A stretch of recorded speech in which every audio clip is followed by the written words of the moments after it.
Hello, everybody, and welcome back to the channel. It's I, Classic 7 NYGM, and oh my god, it finally happened. Oh my god, And I yeah. told professional, I can totally hear myself. You're all good. It's all good. Look. I got, finally, I'm so happy this is happening. It's the PlayMatt who's with us tonight. I'm so happy about this. Welcome to the channel. I'm excited as heck. How have you been? Good. Happy to be here. I know it took some time. The whole moving to another country thing. Yeah. That's a lot. That's a lot. It tends to be a little bit much. I mean, Yeah. welcome. Yeah. Welcome into the United States, and I'm so glad you're here. And on the Hell East yeah. Coast, where it's much better. Um, don't Hey, get mad at me, West Coasters. I've always been an East Coast person, even up in Canada, right? So Woo! it's you know, Awesome, East Coast, awesome. East Coast, Yeah, the East Coast. I mean, Canada's East kind Coast. of like East Coast and then way East Coast. Yeah. No. We call our East Coast actually like what would be water for y'all, and I guess Maine. But otherwise, like I'm in that Eastern time zone, right? Right? Like Yeah. a lot of the East Coast of the U.S. And so, yeah, It's weird. yeah, It's been weird. yeah. Time travel is weird. Um, but we're Time is gonna a weird soup. It's so You know. weird. Uh, But we're gonna have a good time. We're gonna chat about all three of these lovely things that you do and TTRPGs and oof. also LARPing because that is like a huge deal. I'm super excited about that because I'm nosy and I want to learn about it and I want to Oh, like possibly do it, but I'm scared. Uh, you got to do it. Don't be scared. It's I'm so fun. Yeah. terrified about it, but we'll talk about it. But hmm I have to ask this question: what came first? Because you are also a streamer, not only here on hmm Twitch, but I've seen you on other people's Twitch channels as well. You're also on Castleton. hmm Um, what came first, like TTRPG performing, content creation, or actually streaming first? So Ooh, okay. Ah, man. So TTRPG content creation and performing came after. Ooh, okay. Essentially, so I started streaming during the pandemic. I originally started just doing variety gaming and stuff, and I have a background in musical theater. I used to work Mm-hmm. professionally in the theater in Toronto, Canada. And I was doing gaming streaming and stuff, and mostly to connect with the community and to do stuff because I couldn't do Mm-hmm. anything artistic. And I started occasionally doing one shots on my channel. Okay. And this is before joining the actual TTRPG community. I had other streamer friends of mine and have on my games, and Mm-hmm. I've done AP stuff probably before I saw other channels do AP stuff in the vein where it's like I knew Critical Role, I knew Dimension 20, but I Yeah, didn't yeah. know any other people in the community. And then bit by bit, I was like, I wasn't really vibing with the gaming streaming anymore, and so I Okay. switched to doing just like full time like talk show style TTRPG stuff, and that's what I do. Like I call my uh, day streams tabletop talks where we talk Yeah. everything TTRPGs and stuff, right? Right. Um, yeah, and so it kind of was this thing where doing AP stuff replaced the theater for me. Oh wow. Yeah, Okay. Okay, yeah, that's fun. That sounds like fun. Not only that, but like we spoke to Justice yesterday, who was a phenomenal actor, yeah. and he purported that doing this helped his acting immensely. Do you miss the actual stage, or do is this your thing now? So missing the stage is one thing. Mm-hmm. Actually, the last play I did was closed in 2019, Mm-hmm. and it was Million Dollar Quartet, Ooh, which okay. is like the music of like Johnny Cash, Elvis Presley, Carl Mm-hmm. Perkins, and Jerry Lee Lewis. And I got to play guitar and sing on stage, and it was a lot of fun, and I loved my cast. And I actually started DMing a lot more then and DMing games for them and stuff to get them into the game. Mm-hmm. And Mm-hmm. um, it's the stage is something I missed. The industry is something that I despised, and Ah, it gotcha. is horrible. And there's just a way the culture in the theater industry is not great. Mm-hmm. You are treated as someone that your time isn't very valuable. Yeah. Um, Chronically underpaid, and the demand of what you're supposed to do is way too high, and it's Mm-hmm. it's not great. And I realized that coming into a space where essentially I can create my own value, I can do the Right. thing that I want to do. um, and it has its own scary things to deal with, Mm-hmm. but Mm-hmm.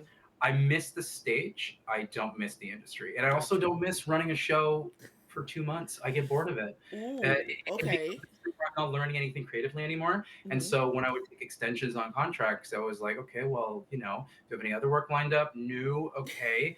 Is how's the pay? It's still not great. All right, I guess I'll do it just because I want to still be an actor. But at least with this, I get to create something that's new every time, right? Right. Right. Which is lovely. And it's fun as someone who is creative and is an artist with ADHD who needs to have some novelty in the work that I do, right? Mhm. Mhm. The nature of the TTRPG thing is that I'm constantly creating something new, Right. right? Right. Yeah. I love that. So, Yeah. um, TTRPGs is niche. Like as big as our community is, it's still very small in the within the gaming sphere of Mhm. streaming and all the other gaming stuff that happens. Why TTRPGs? Now, why not? Why didn't you stick with like variety gaming or variety streaming as opposed to like some Well, other gaming yeah. type of thing? I think I think with variety gaming, it's uh, if I think if I would have grown a lot with it, Mm-hmm. maybe I would have stuck to it because it does have that sort of level of validation of like being like, oh Yeah. yeah, I'm doing the thing and it's good and stuff. Right. But I was kind of getting bored. Okay. And I realized what I loved doing was the streams where I did actual plays, where I would do like a monthly like D&D Mm-hmm. game or something. And often those were like fundraisers where I put redeems on and help influence the game. Everybody had a good time, Mm-hmm. and it actually helped me slowly start doing less like bartending gig work on the side Yeah. and do more of this stuff, right? And help me, Mm-hmm. survive more as a creator. I realized I was like, man, I just want to do TTRPG stuff. My gaming streams would have me on pause more often, Oh, uh, really? talking about tabletop stuff with my community. And I realized, like, man, like, do I want to keep doing this variety streaming stuff all the Mm-hmm. time? Like, no, I wasn't growing that much. Mm-hmm. There were times where I was doing better with certain games, but it's also like the variety streamer. Depending on what you find your audience for, some Mm-hmm. people only stick around for a certain game, and I never really found my niche with that. And I was Mm-hmm. more interested in talking and having conversations, and I don't always think I was the most entertaining because I was more interested in connecting with my audience than Right. reacting to the game in front of me and all that. And I know a lot of amazing variety streamers and streamers that are like, I know why you're killing it. And I was like, that's not me, right? Right. Right. And when I started GMing and doing that stuff, that's when I started seeing like, oh, this is people receiving this well, right? Right. Right. Right. And as a performer, I wanted to go back to performing, and I found this to be the thing that I love performing the most, Okay. right? Okay. Um, and yeah, I even occasionally I would do a gaming stream, and I'm like, I don't know, it's one of those things where it's like I would rather game off stream and Mm-hmm. use it to relax than to try to make content out of it. Right. And Right. you know, I also treat my streams for the most part either trying to connect with my community or Mm-hmm. B trying to do something creative myself that I wouldn't normally keep myself hold myself accountable to do, like world building and things like that. And so it's as a very very busy person who wears many hats, Yeah. uh, I got to kind of parse those things. And even that, I think there is a chance that I may cut like for a while cut one of my day streams Mm-hmm. because I find myself just really tired and Yeah. uh, Yeah. being a streamer in the D&D category, especially during the day, is tough because you don't see a lot of growth. It's just a small category. Yeah. Yeah. I quote Rackham, GM Workshop Yeah. says there's not a lot of eyeballs on that category, right? Right. Right. Um, so that's something I'm also considering. In lieu of organizing, making other short form content is something I've never had the bandwidth to do. Mm-hmm. Um, and in lieu of also putting on more evening streams, right? I did Right. a fantasy cocktail stream yesterday I that my popped in community for a loved. little bit. I was like, Yeah, this is cute. I love this. yeah. I spent a Monday creating a cocktail list of 3 cocktails for essentially for a menu, right? Mm-hmm. And Mm-hmm. compiling all the ingredients in case anybody wanted to get them. And our 3 cocktails were what I call Alara's Effervescence, based on 2 of my wife's Circle of the Stars druid characters that she's played. Mm-hmm. Um, and one was called Fairy Fire. It was a glittery purple sort of drink. And then the Okay. last one was supposed to be called the Gentle Repose, which is going to be a rip on a hot toddy. And I spilt my syrup in the sink, and I was like, "Fuck it, we're making an old fashioned, very instant." But it was fun. It was the stream was very very fun, and yeah, Oh, that's amazing. I love that. yeah. So, guys, if you want to ask Matt any questions, you can do that by redeeming 50 channel points. And the way you get 50 channel points, you can get 300 channel points by, But follow the channel. following this stream, If you're following this watching, channel. follow the channel. And you Do get, it. and you can ask at least a few, There you go. six questions, whole 6 questions, Heck yeah. so follow. You know. Makes me happy.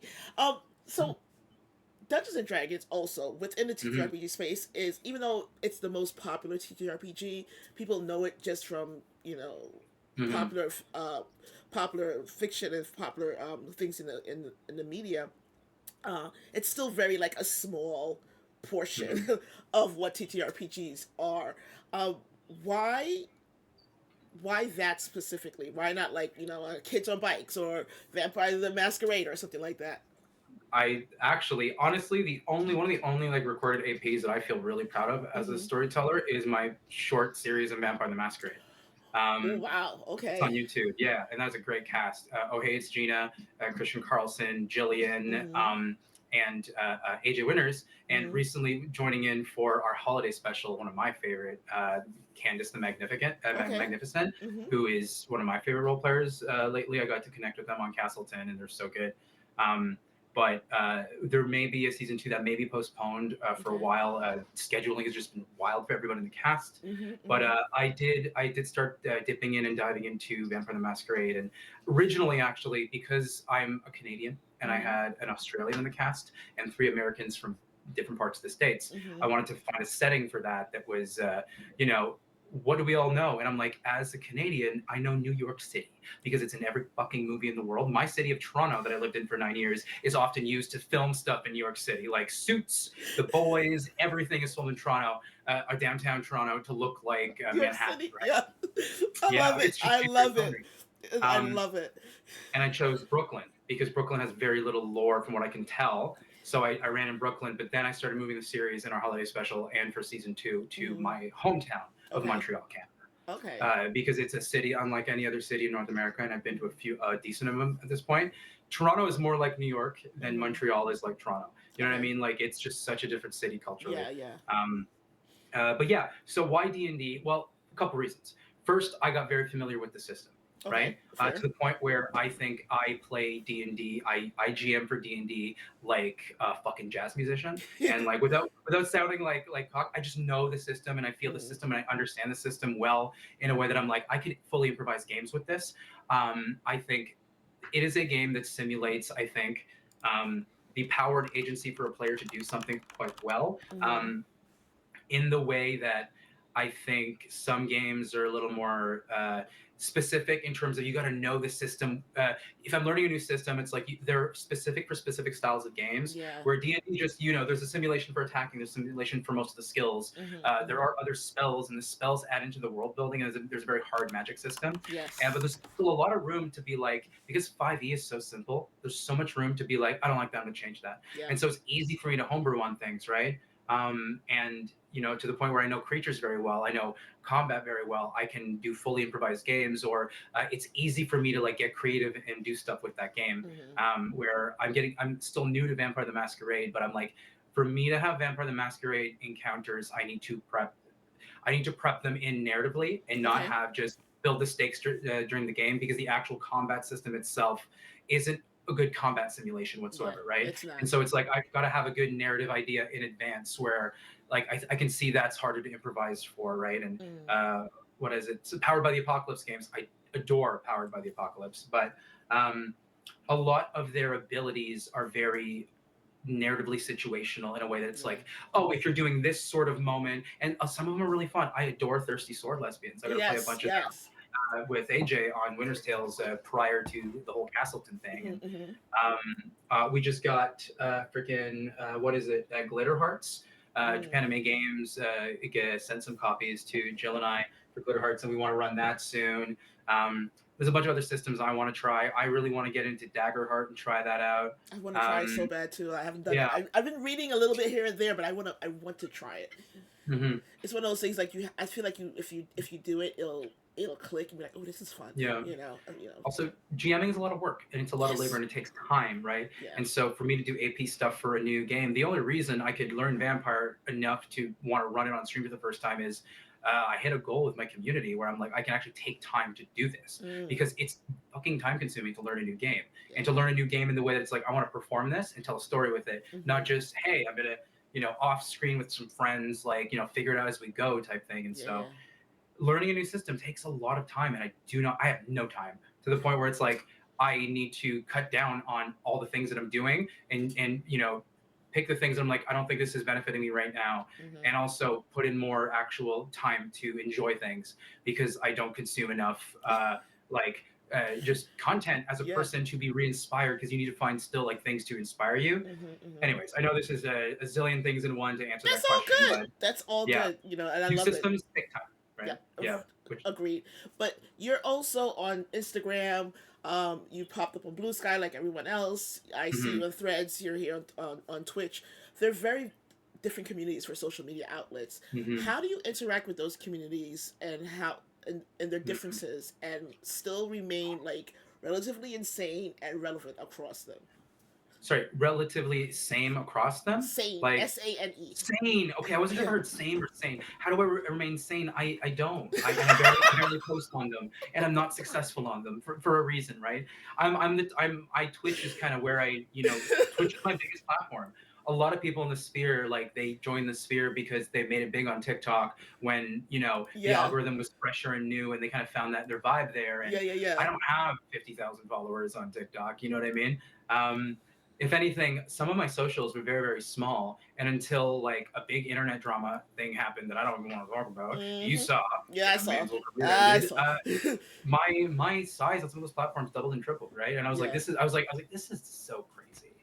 Uh, you know, yeah, yeah, yeah. um, but I'm not good at those social media, those sites and stuff, and I do not post enough on them. But I'm also like, because I don't do well on them, I don't put the pressure to be like, well, I got, Yeah. there's always that sort of like, stress I put The on myself to do numbers. that. The But numbers. I'm doing so much, and also like I run my career is hand in hand with my wife's career. Right, we're both Hmm. content creators, Yeah. and there's work that I do for her, right? Hmm. Because you know we put the work towards what does well and stuff like that, right? And so I do a lot of video editing for her, right? I'm also a photographer. Like, Yeah. we do a lot of that work because that work pays the bills. Yeah. And also, growing her brand is growing my brand.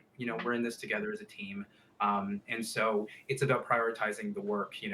Hmm. I prioritize things like I have my Patreon, right? And I run games. I run a monthly game for my patrons, and that's a priority. I have coachings. I have coaching clients. They're a priority. And so I am trying to do this as a living, which is crazy. I'm surprised I'm still here, but fuck, grateful And but exhausted. and yeah, it sounds like you're doing a lot. Like there's a lot on your plate. And with Mhm. all the things that you have on your plate, you have Castleton and other actual plays. You have your stream. I've seen you streaming with Jillian a lot of times. Mhm. You said that you do photography for her. You guys have your own together. Yeah. In your own brand. Plus professional GMing as well as teaching people to GM. Um, Uh-huh. that's a lot. How do you Yeah. balance all of that you do with Yeah. like your regular life? It's an interesting thing, right? Because we're both content creators. Hmm. It's hard sometimes to balance the work and the not work of things, but Right. we try to sometimes like just kind of turn it off the best we can. And it's been tough lately because the whole me moving here has been it's a lot and stuff. And we had the flu for like a week and a half. Yeah. Yeah. It was so, and that's exhausting. And so Yeah. I think we haven't gotten like our energy back up in the way that we want to, but Hmm. things are going to slow down hopefully for a little bit in March, not yet. Okay. Um, Okay. uh, and we can kind of get our footing back. How do I balance everything? I don't. Um, it's one of those things where like what allows me to kind of keep going is the work that I do with Jill, because Hmm. Hmm. right now like I'm not I want to start doing more. I've realized a lot of my monetization is doing better when I start pushing towards doing pro games, right? But Right. pro games are a lot, they're exhausting, and as a content creator, they don't necessarily there's no build momentum towards more Right. content stuff, right? So it's balancing doing enough pro GMing that helps pay the bills and putting into content that doesn't, Yeah. but it helps me grow. But also helps me connect with my community too, right? Because some of it is like not everything you do is got to be monetizable, man. Like you gotta make stuff for, as a content creator. You got people to enjoy the things that they Yeah. have to be there enjoying the thing, right? And actually, there's a great question in chat. I'm gonna read now because it's my mod Bobby tables and he's Go awesome. for it. Go for He it. said, "Why do you enjoy guest interviews? And why is it because every TTRPG content creator deserves to get visibility? 1,000%. To me, Hmm. these are fun. These are relaxing. This is not as exhausting. Yeah. I'm part of the community. I'm 100% monetizable. Stream producer, Zaddy Tables, as we call him. Awesome. Um, yeah, no, I mean, sometimes it's the other way around where Hmm. um, that's the thing. people are just people, and I like talking and connecting with people in these Yeah. spaces. I don't give a fuck about size, or it's not always Same. about like what this person can fucking do for me, vice versa. Because Mm-hmm. if that's how people felt all the time, then I would have not been given the time of day. And I notice I'm not given the time of day from some people. And I having, let's say, a partner that's a lot more successful in content and more known, has a bigger platform. Mm-hmm. Seeing how people treat her versus me Yeah. in terms of that size is something I find very interesting. Something she also locks in a lot. Ooh, okay. It's huge. Yeah, right. In terms of like getting offered brand things as a Yeah, yeah. GM, she gets more than me sometimes Mm-hmm. because it's about size and marketing more than it Yeah. is about like actual. So it's something where I'm like skill for me, skill Mm-hmm. and creativity and talent and care and a person being a person is not tied to their fucking size Yeah, as a yeah, creator, agreed. right? And I don't treat people that are bigger creators any different. People are just people, Yeah, right? same. Yeah, Also, I like talking. I enjoy talking. I just like to talk. If you leave me alone with someone, I'm gonna find something to talk about, and we're gonna keep talking until I get and tired. these streams are often the only times that someone like you and me who are fucking busy can actually sit down and have a chat, right? Guys, so a little backstory. Um, Matt and I have been trying to do this for like years. It's been like we've been trying for Yeah, years to get this done, but because our schedules are just like our schedules, it just yeah. everything is life happens, and I'm so excited this happened today. So, Swinging through dates at me, and I was back and forth. I was like, all right, give me dates next week. I want to mm, lock this in. I don't care if I'm exhausted, which I am. I don't care. I'm it's here. okay. It's We're fine. here. It's fine. You know? Yeah. But you talked about earlier about how D&D is easy to run. With the new Yeah. PHB to 2024, it's not an entirely new system. They just kind of Hmm. tweaked little things, and a lot of people are Yeah. like, I don't want to learn a new thing because it's little things that have been changed. Um, how Yeah. likely are you to delve into the 2024 So, PHB? as a professional GM, I kind of have to, Mm-hmm, mm-hmm, mainly because, and I say this as someone who I like to be objective and criticize the work of the thing because I care about the thing, right? mm-hmm. And if that means that I'm less hireable by said company, that's fine. I tend to want to be genuine, anyways. Um, so there's a few things, right? At first, I was like, man, I've heavily homebrewed 5e over time, Mm-hmm. where I like the things that I've changed about it. Some of the changes actually made it into the book. The healing Exactly. updates, I I already did that. What is it? There's so many other counter charm. I already Con- had a change for that. yeah. The So bonus many little action for things. potions. I was Yeah, like, I've been doing that. Like everybody's been everybody's Critical been Role doing started that. doing it, so Yeah. most people didn't know it was an action to drink a potion because Mm-hmm. Critical Role, right? Right. Right. Um, and so when I started doing AP casting stuff with both on my channel and Jill's channel, we Mm-hmm. noticed that people, and if we said, hey, let's do the 2014 stuff, we noticed people were struggling to tell the difference. Mm-hmm. And they were struggling on E to Beyond because it was made predatory so Yeah. that Yeah. people see the thing they call it the core book. And Mm-hmm. yes, you can with the old stuff, but it is not efficient at all as a pro GM. Mm. Not efficient fucking whatsoever to be able to do that.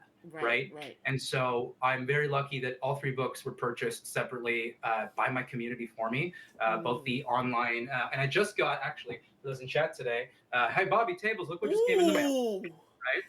My new monster Jealous. manual. Honestly, some pretty good stuff I've seen already in this book. A I'm few so jealous. changes. Go look at if you can, if anything, like the Aboleth change is really cool, but I haven't gotten through most of it yet. I Okay. was doing it on Okay. stream. I don't have it, so But I only have the PHB. yeah, When I get money, I'll get around to it. Like it'll oh yeah, happen eventually. yeah. So all this So different it's, yeah, yeah, so I it's was one of just, those things that it's yeah. it's like I said, it's like little things, and a lot of people who are professional Hmm. TTRPG performers, actual players, some GMs, their complaint is that um because the changes are so small and nuanced, that it's making it difficult for them to It switch is. over. um do you find that that's happening for you, or is this something that you think that you can easily switch and then teach other people to do?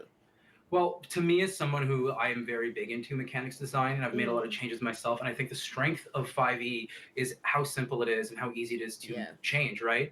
To the point where it's like a lot of my issues with it, I was able to change, right? And I'm Mm-hmm. very strong about my opinions usually with the changes that I make. To the point where it's like if I see changes in the 2024 stuff that I don't like, I'm just not going to run it. It's just not. I'm Fair. just not going to make that change, right? Right, right, Like right. example, I am not going to use counterspell the way that they designed it. I think in the long run, sometimes making a change because you want to deal with one. A lot of the changes come from they but well, they released the UA and then they Mm-hmm. compiled all this data, and that's where the changes happened, right? These are Right. books that exist not because they wanted to make a new edition, but because they wanted to sell new copies of a book Right. to appease their shareholders. Mm-hmm. Only reason we have this book, right? And some things are fine about it. Some things are, I Mm-hmm. was a book was purchased for me. I didn't buy it, but as a consumer, and there are some subclasses that are written as is a copy of Atasha. So Right. you are seeing content. You're like, oh, I already paid for this content if you already have it, right? Right. For new books, for new GMs who are just diving into the system, yeah, it's a better way to get into the game for sure, Mm-hmm. Mm-hmm. bar none, right?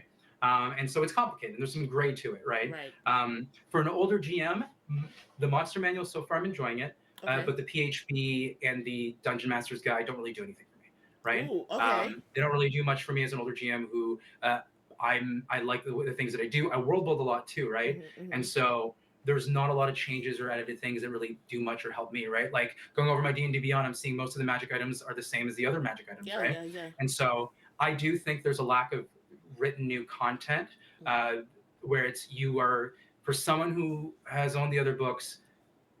It's if it wasn't for the fact that D&D Beyond is making it a lot easier to run the 2024 than the 2014, Mm-hmm. that's the main reason I'm switching over because of that. Some of the small little Gotcha. rules changes. Here's the thing, you're a GM. The game worked fine before. Mm-hmm. They didn't really fix things that were broken. Sometimes a change was made because they're trying to deal with a major symptom of a problem, but they Okay. then created another symptom, right? Yeah. Counterspell is one of them. It's a con save to do counterspell. There's already too much emphasis on Constitution for casters. Yes. I don't think it's a good change. I understand why they did it. I still don't think it's a good change. Mm-hmm. What is it? Divine Intervention. Okay. Now becomes this thing where you can use any cleric spell that you may not have prepared as a little failsafe. I understand that putting it out to the GM to decide something on a divine intervention, it's small percentage chance, it's harder for new GMs to run. I understand that, but it took away a possible fun avenue and venue. Yeah. And then the upper version of it, having them be able to cast the wish spell, I'm like, well, you're band-aiding a solution with a spell with an ability that's already there, right? Mm-hmm. And so I'm seeing a lot of like some things I think in the classes that are lack of creativity being bandaged with things they already had. When I'm like, Mm-hmm. you guys are releasing a new book, you need to release new content, you need to release new mechanics, new ideas, new Yes. things. There is a lot still to be written on this game. It's not like it feels sometimes like they can't think of something a new mechanics for their subclasses that isn't based on advantage or disadvantage or conditions. Mm. And I've written a lot of them, so I'm like, you guys can, you just got to play test it, right? Right. Right. But that being said, for newer GMs, they're starting to release source books for their lore, which is something they never did. The Forgotten Realms source book is coming out. Mm-hmm. These are steps in the right direction. So I think a lot of the things that they're doing is good. They just need to keep releasing new and better things because I think a lot of their community don't trust them anymore. Yeah. Yeah. And with good fucking reason, right? Yeah. And I don't blame the company and the creatives at WotC at all. They're great. A lot of them are really great. It's when dealing with a board of directors over at a toy company, it's all about the bottom line, and they don't realize that the problem is they made a lot of money in 2020, 2021, right? When people were all at home, and to get into the game, first of all, they are lucky that Critical Role was so successful, Dimension 20 was so successful, and Stranger Things was, right? Yeah. And so they essentially got a huge boom that had nothing to do with the choices they made. Mm-hmm. And they misunderstood where that boom came from. But the shareholders, and oftentimes what I see is shareholders are self-important, and shareholders do not really add value to creative work at all because they're not really making choices to help the creative work. They're making choices based on the bottom line. Right. And so we started seeing a lot of weird things come out, like the Monsters of the Multiverse book that was errata, but released creatures all the same. I was like, oh, why did I pay for this? Yeah. This is not new content. Oh, I was so irritated. I was so annoyed with myself. Pissed. I was so pissed. mad. I will say that. I'm like, that was a bad release. Yeah. Because you did some fixes on some races, you made other races too powerful, like the Shatterkai and the Kobold and stuff. And I'm like, okay, I thought I was the only one. I was like, why did I buy that? I was so irritated. I'm like, I just wasted a bunch of money that I could have saved for something else. I'm using the 2024 as ease of use as a pro GM because I don't have the energy and time to get everybody to open and use just the old things. I am a GM who knows my mechanics very well. I know the differences between some spells and some things like that. And I said, you know what, fuck it. There's a few things I'm not a huge fan of. I think a lot of the weapon mastery is going to slow down the game. And so I'm going to change some of them, right? When I have that person at my table with that. So there's a few things that I think Sometimes the 2024 edition is just going to be a little bit more of a headache for me, Yeah, yeah. more than a fun thing. Some of the new classes, some of the new changes are fun and cool, but as a GM, it just feels a bit more, oh, this is more labor. Great, Yep, yep, yep. But as long as my players enjoy it, then that's fine. I just started running my Patreon campaign last month, and my players are having a hoot and a holler with the new changes and stuff, right? Mm-hmm. I put up uh, a thing where I'm filling up a pro game essentially just by myself, not putting it on Start Playing or anything, because Okay. I'm getting the marketing through my community, right? Right, And right, Start Playing right, is great, but the site is great so that they do the marketing for you. right. Where I sell slots for level 20 one shot, right? And so I'm Mm-hmm, filling mm-hmm. up a table with that, and actually have 3 players already, which is great. But it's going to be me testing the limits of the system, right? Right, And right. I think there's a bit of novelty into running games for the 2024 as a pro GM, so Mm-hmm. hopefully that still lasts and it's something people are interested in. But yeah, Oh, I love it. yeah, So you mentioned professional GMing, but you mm, also teach people to GM.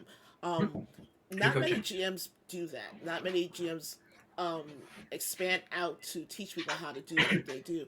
How Yep. is that one lucrative for you, and two, how does it help um, expand the game?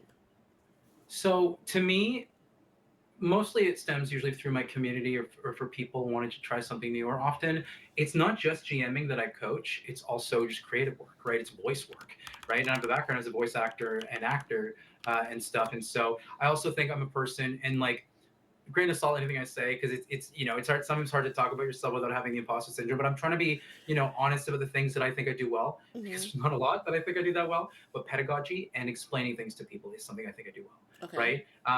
I'm someone that was always analyzing.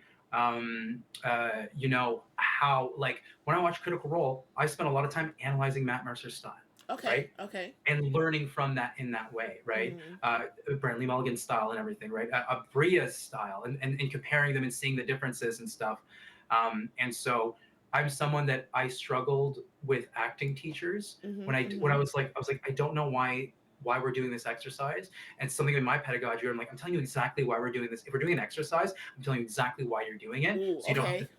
to get you out of your head and stuff, right? And so there's Right. certain things about pedagogy that I think I do very well because I'm very good at explaining and Mm-hmm. finding what the thing is and seeing someone do the thing and be like, okay, let's make a change here and all that. And so for coaching, I coach pretty much anything, right? One of my coaching clients, we've done many things. Voice acting is a lot of them. Mm-hmm.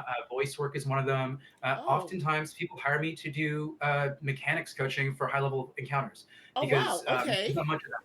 There's no content for that in terms of Right. like books. Mm-hmm. There's not a lot of adventures at high levels. Um, it's all the same. It's Mm-hmm. once you understand the math and the mechanics and understand what players can really do, organizing high level encounters, you just have to deal with a few problems with you don't want it to take forever. You want it to be fun. You want it to be Yeah. intense. And you want to be able to build that tension and stuff, right? Yeah. Yeah. I also, one of my favorite things to do is for newer GMs or players stepping into the GM's table, do something that I do not see a lot in content. And it's Mm-hmm. the explain like I'm five, what I'm supposed to do as a GM. It is a GMing 101, but Mm-hmm. Explain Like I'm Five is about actually breaking everything down, removing assumptions. Yeah. And so a lot of people, they've played as a player, but it's like, hey, when you actually go to sit down in GM, you're actually doing communications, Yeah. Yeah. right? Yeah. You are doing communications. You need to understand what are you saying, how is it being perceived for them in the mind's eye, right? And opening a space, it's like, what do you describe? What do you not describe? What do you Mm-hmm. like? What do you spend time talking about, right? How do you build up that first session? Like straight up, it's like, how do you build up that first session? You're running your first one shot. Mm-hmm. We're going to break down literally, okay, you walk into a space. How do you describe that space? So A, you don't lose them if they're ADHD, and B, you point out the things that are important in that space for them, right? Yeah. And things like that. So really breaking down how do you explain a thing, like the structure of a one shot, when you bring people to do the thing, how Mm-hmm. much time you spend on something. Very importantly, things like parsing time. So it's you cut off a player if they're kind of monopolizing a scene and Yeah. moving on to something else, right? To give someone else a shot. And kind of doing stuff like that. I talk about boundaries a lot. Being a GM, it's very important to Yes. have clear, explicit communication. And a Mm-hmm. lot of Mm-hmm. things that Mm-hmm. people do bad as new GMs is they don't understand communication Yeah. skills. Yeah. And to me, not that they do bad, but it's not, no one ever taught people how to communicate well, right? And something Right. I had to learn myself. And I learned by having really bad experiences as a GM and going like, this is what I needed to learn about Mm-hmm. communication, setting boundaries, expressing expectations of my table, right? Mm-hmm. Um, and things like that, right? Because at the end of the day, whether it's a paid game or not, you as a GM, and I tell this to my coaching clients, I'm like, you as a GM are putting more labor in than your friends. Yes. Um, and so you deserve to be respected, Mm-hmm. and you Mm-hmm. deserve to have your whatever your boundaries are, respected, and your expectations, whatever they are, respected as well, because you are expressing them, right? And Right. if people, if that's not for people, then they can find another game. You are less Absolutely. replaceable as a GM because you were offering up free labor. Yeah, Even if you 100%. love it, It's the and I love hardest it, thing to do, right? you It know. is. You And know. I know this game comes from a culture of, that whole player versus GM thing, stuff from like, oh, it is just assumed that this person's going to run this thing for me, right? Mm-hmm. And I Mm-hmm. think a lot of players, until they start GMing, not every player, but some players are actually spoiled, Yeah. and realizing, that, oh wow, no, this is a difficult thing to do. It's time consuming. Yeah. And so I always tell people, I'm like, man, and no man released a really good video about this, being like, buy your GM a pizza, right? Yes, I saw that. Yeah, it's like, please, for the just, I don't even want a pizza. Just a glass of wine, a Yeah, there you bottle go. of water. Give me If you don't have something. money to spend, go Yeah, go to your GM's house early and do the dishes. yeah, Help them out. Like literally, yeah, just like yeah, exchange labor. Tell them they're doing great. Help them with anything that they may need. It's like it's the thing. It's a bandwidth potluck, right? right, right, It right, doesn't have to be buying them something if you're low on money. Like help them out with something. Be a good friend because they're putting in that time for you, right? right, And if they don't feel the gratitude, then why should they right. keep Yeah. running that game? I Yeah. had my friend's table, and they would bring so much food, and I'm like, guys, you can't leave this here. Like, yeah, it's for you, bye. And I'm like, okay. At least the thoughts there, I'm right? like, I Like, love you guys, but this is so much. Okay, I guess I'm gonna have this for the week, and it was lovely because I know they did it, because I didn't have to cook for the week, I didn't have to do all these other things, and at the end of the week, mhm. when we saw each other again, we had a great game because I wasn't worried about like cooking Yeah, and doing all the other stuff. So I get it, yeah. labor, like, Labor, and yeah, I'm sure you bring all your food to work, of and course. I'd be like, oh, Sam played D&D yesterday, no, So you also said you do voice acting lessons or mm, voice acting training. I did not know yeah. this.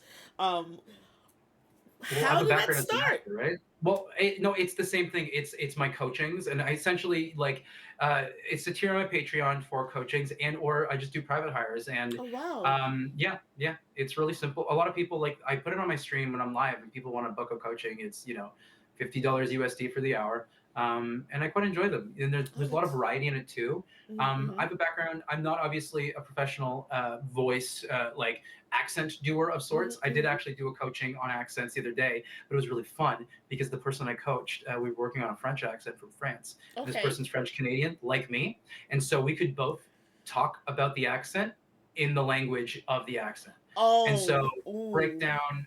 Oh, in English, this is how we do this vowel. In French, this is how we do that vowel. You're trying to slide the scale in between those vowels, right? Gotcha. And these Right. consonants and how we pronounce them and stuff. So it was really fun. But yeah, it's all part of the coaching. Essentially, I love it. I need to open up kind of what I do for not just GMs, right? Mm-hmm. Mm-hmm. And a lot of my community members, they want to do these things because it's fun, it's recreational. Yeah. They want to. It's the same thing about, like, taking piano lessons, not to be a professional piano player, but to enjoy and Yes. feel more comfortable doing the thing, right? Um, and so not all my clients are actual, GMs, right? Mm-hmm. Mm-hmm. I do a group coaching thing as well, and I try to focus more on creativity. And so far, the two people in my group coaching, one of them GMs sometimes, mostly as a player, Mm-hmm. and as an actor and stuff. And so we're doing creative work. Oh, We're doing cool. writing, Okay. like on the fly writing, reflavoring, Mm-hmm. creative work, right? Which is fun, right? Yeah. I love that. I love that. So I want to like switch gears a little bit because Mhm. we talked about it a little bit earlier. But you were on Castleton. Yeah. You were a cast member of My Castleton. final recording this afternoon. Oh, Yeah. awesome! So, like Castleton's a big endeavor for people who Yeah. don't know what Castleton is. It's a lovely, huge, Hmm. actual play over on Winter's Tales channel. With over 120 players. And Yeah. it is an epic undertaking that is such a good time. But Hmm. it does take a lot of time, like you talked about your last recording and how Yeah. tiring it can be. When it comes to actual plays, aside from your GMing, how Hmm. often do you make time to actually do role playing gigs, and is it You mean like because playing on other people's channels? yes, and is it becoming I a don't get priority? asked a lot. I and Really? this is something AJ and I talk about. We get assumed to be forever GMs, right? I think it's a couple things, right? And so forever GMs, right? And so we do not get asked a lot, right? It's something where What? it's like when trying to do our holiday special of Vamp of the Masquerade, I was like, hey AJ, I know you're busy and stuff, but can we schedule this thing in? AJ was like, well, thanks for checking in, right? Because AJ make the fucking time, right? Well, oh God, Because no. it's fun, it's creative, you know what I Right, right, mean? right. And it's something where we don't get asked a lot because we're assumed to be GMs. Whoa. Yep. And it's funny Oh. because I feel very comfortable showing up to a table and rocking a performance because I'm a GM, Yeah, I've right? seen you. I've seen you on Yeah, Robin's channel, a bunch of which yeah. on AJ's channel. I Wow, Because really? us GMs cast each other GMs because we know, right? Right, yeah, Um, true. yeah. I also know, like, I'm a white dude, like, Mm, there are. I feel I like to fill my tables and have them be diverse, right? mm-hmm, And mm-hmm. so it's something where it's like somebody probably has their this Yeah, in the cast and stuff, right? It's right. all good. I get it, right? You know. But it's an Wow, interesting thing, right? It's also about thinking of things like that, and the fact that yeah, I don't get asked much. I think you people also blew just my I'm fucking mind. busy. Yeah, yeah, Holy crap! Are you? Wow, you just blew my mind. Like I don't even know yeah, how to even like remotely begin to like think about yeah. that. I always thought that you were like constantly asked and just didn't have the No, time. no. It's funny. I did get asked for something this month. My wonderful friends at Blackwater D&D, and I was like, Mm-hmm. man. I was like, one of the days had to do with our Magfest, and Mm-hmm. so the schedule couldn't do the thing. But um, and when I get asked, I do get asked usually by my GM friends, right? Right, right, right. Whether it's doing actually playing or producing and stuff, right? I've done some co-pro stuff with No Man, and we both got way too busy. We were going to do another project in Mm-hmm. November, and it's months later because we got way too busy, right? Right, right, right. Um, yeah. Wow. And I honestly would love to do more stuff, especially Yeah, different, especially as a player, different systems because I get to learn them, right? You right, know? right. I mean, Yeah. guys, if you have not watched Castleton and seen Matt's performance over there, go check out Winter's Tales channel and watch Mm. all the VODs because the It's a performance lot. over there, Yeah. I you also, are yeah, because magnificent, one of the really good thank players. you. So yeah, I feel like I wasn't able to do much because I know I was very difficult to schedule, Jill and I, yes. because of the whole moving countries and stuff. And so I know we kind of came in late and never like got to really dive into a lot of the narrative Mm-hmm. plot stuff. And there were big gaps in between stuff. And so our characters kind of fell behind because the Yeah, fact that we were so behind and like it's a lot easier also to perform at that table if you're able to keep up with the VODs and stuff. yeah, So there yeah. was a time where I was like, I had a whole week where I was at home. I was living at my mom's for a while in Montreal while doing the back and forth because, Mm-hmm. I wanted to save money. And I had a week where I'm like, I hyper focused and, watched as much Castleton as I could. But then life got crazy again. And Yeah. part of me was like, man, I feel like I just wish that I would have been able to put a bit more in this because it was Yeah. so cool, right? It's so You fun. know? It's so fun. Yeah. I had a really good time and like I came in really late Hmm. like you but I didn't, it was just one Yeah. of those things that I had a really good time. I enjoyed myself immensely. But as TTRPG streaming is becoming popular, especially D&D, like you could find streams in Twitch, YouTube, TikTok is becoming a big thing, even though it went away and came back. There's a huge TTRPG community growing on Blue Sky. Yeah. With this, I need to get on that, man. I need to start posting. I'm oh, so it's bad at so good. socials. I love Blue Sky. Yeah. It's lovely over there. Yeah. There's no mean people. It's Yeah. so nice. Like literally, like you cultivate your content or your feed, and it's all TTRPG for me. Love it. I need to scroll. I don't scroll much because, like, Hmm. I try not to because it's just the dopamine, like Yeah, getting caught in that. But I know I gotta, like, with Blue Sky, I'm just seeing a lot of things from people I don't know. And I'm like, I need to probably spend more time on this, yeah, you yeah. know? I love Um, it. I love it. You should yeah. totally do it. But with that popularity growing with TTRPGs, how do you Mhm. think with all this new influx of people coming in that it will change the game of TTRPGs and how it's played and presented? Do you think there's going to be a huge shift or change? And do you think that people who have been here for a while will be pushed out? I think pushed out how? In the sense of, we are very welcoming, and a lot of times when things become popular, that welcoming feeling tends to go to the wayside. I think it depends, right? Mm-hmm. The bigger it is, the less, the more different echo chambers I think are going to be Mm-hmm. created. Mm-hmm. But generally, because of a lot of us are connected, and like, I'll give an example: the con goers, Yes. people that end up going to cons, that it tends to be the best place for people to actually communicate with each other Mm-hmm. than the online sphere. Mm-hmm. I find.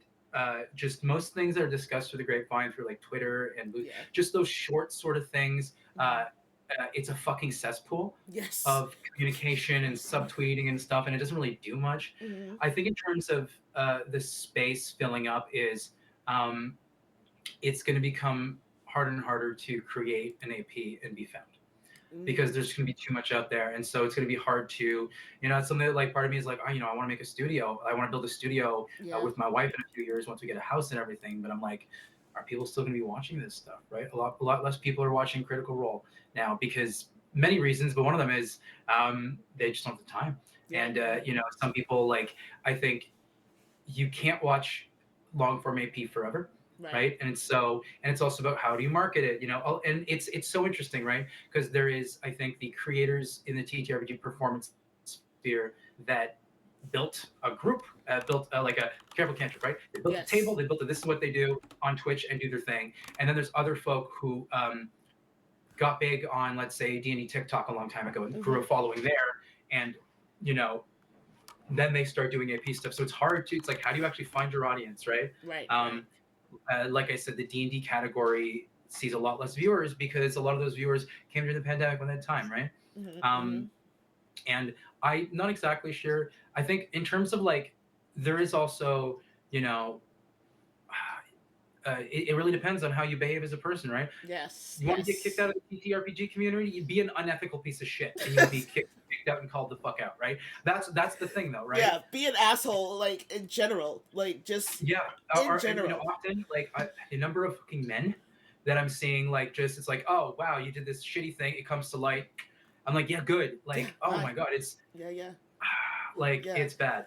There's a lot of times where I've kept my mouth shut because just of the strength of, like, I don't think it's worth it to go to make drama. But a lot of times I'm like, oh man, if someone ever gets wind of what you're really like, problems.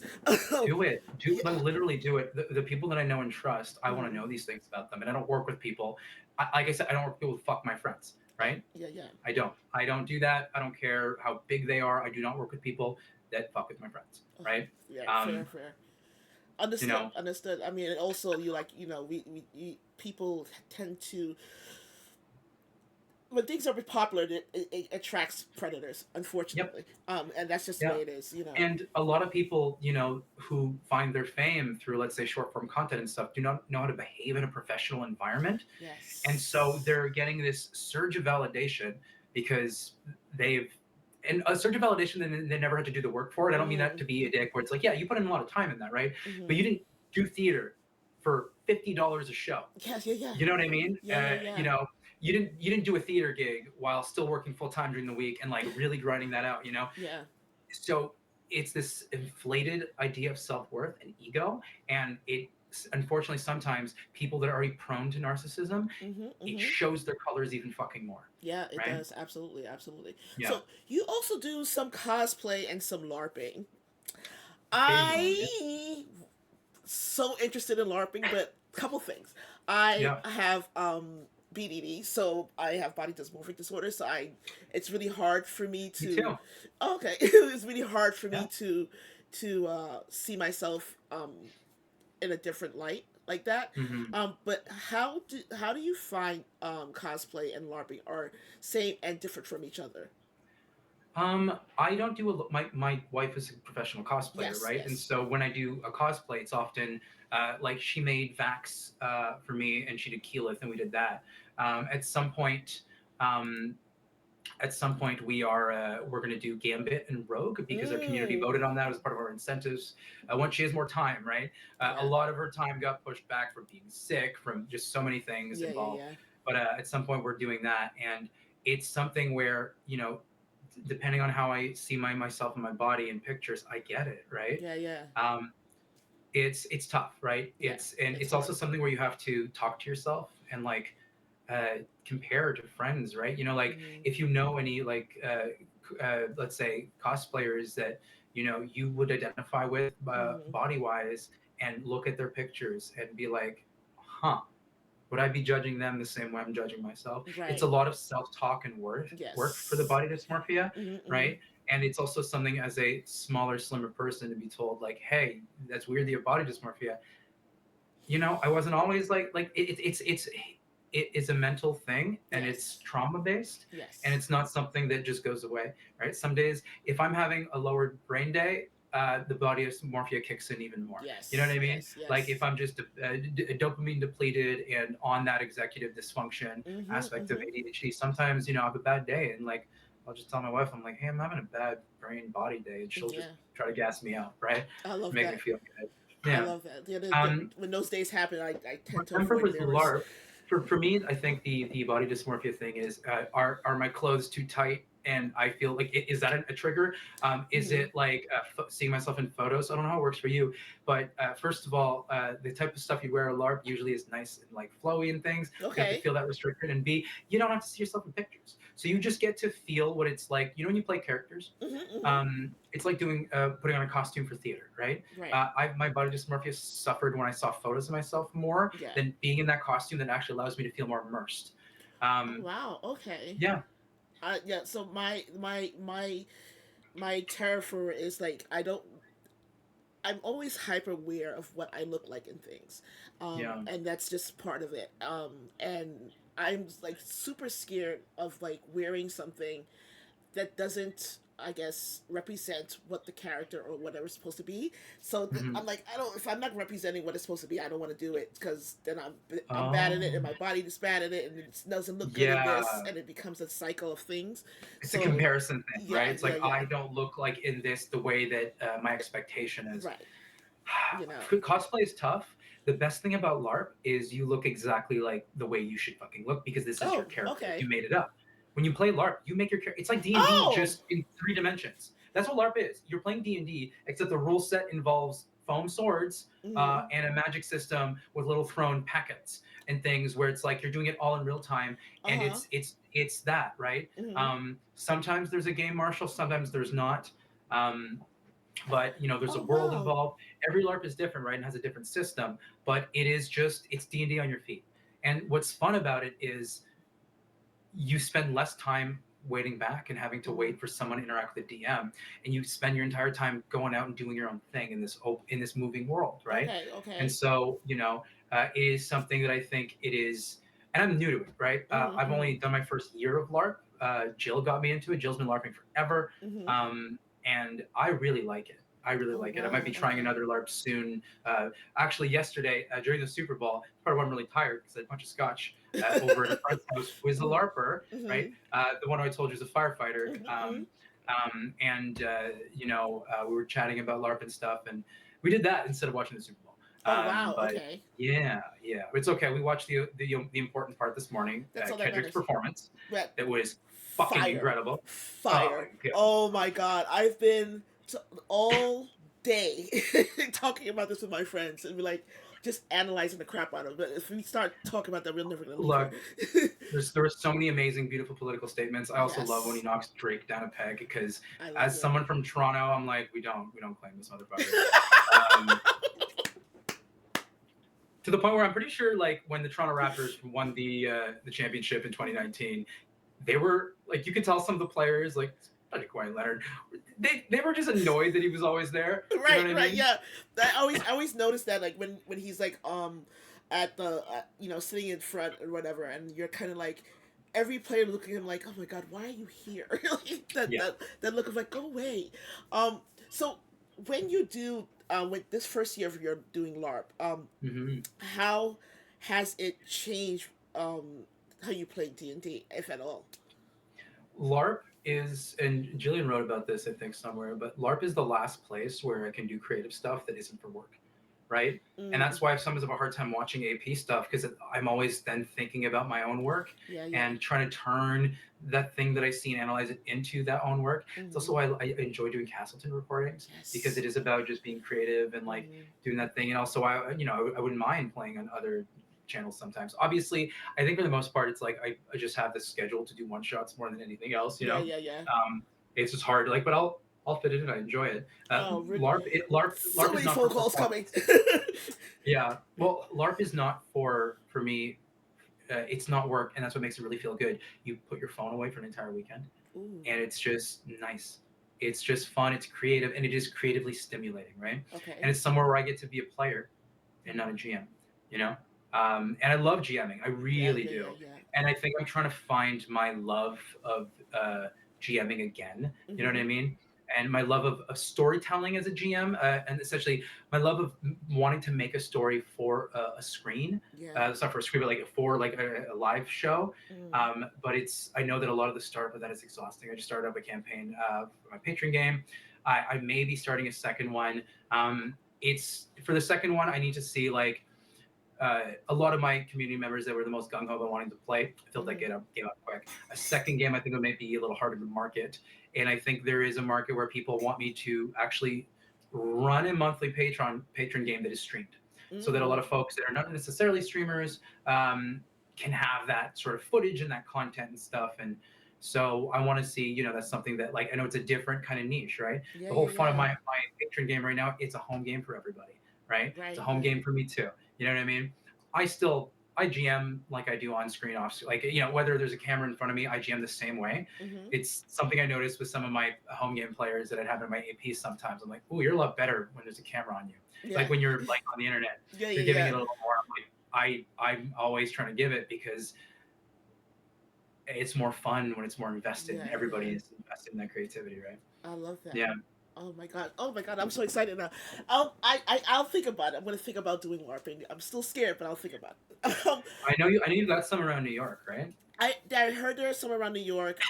Part of the problem is like all my friends who do play Dungeons and Dragons with me because I force them to, um, draw the line at LARPing.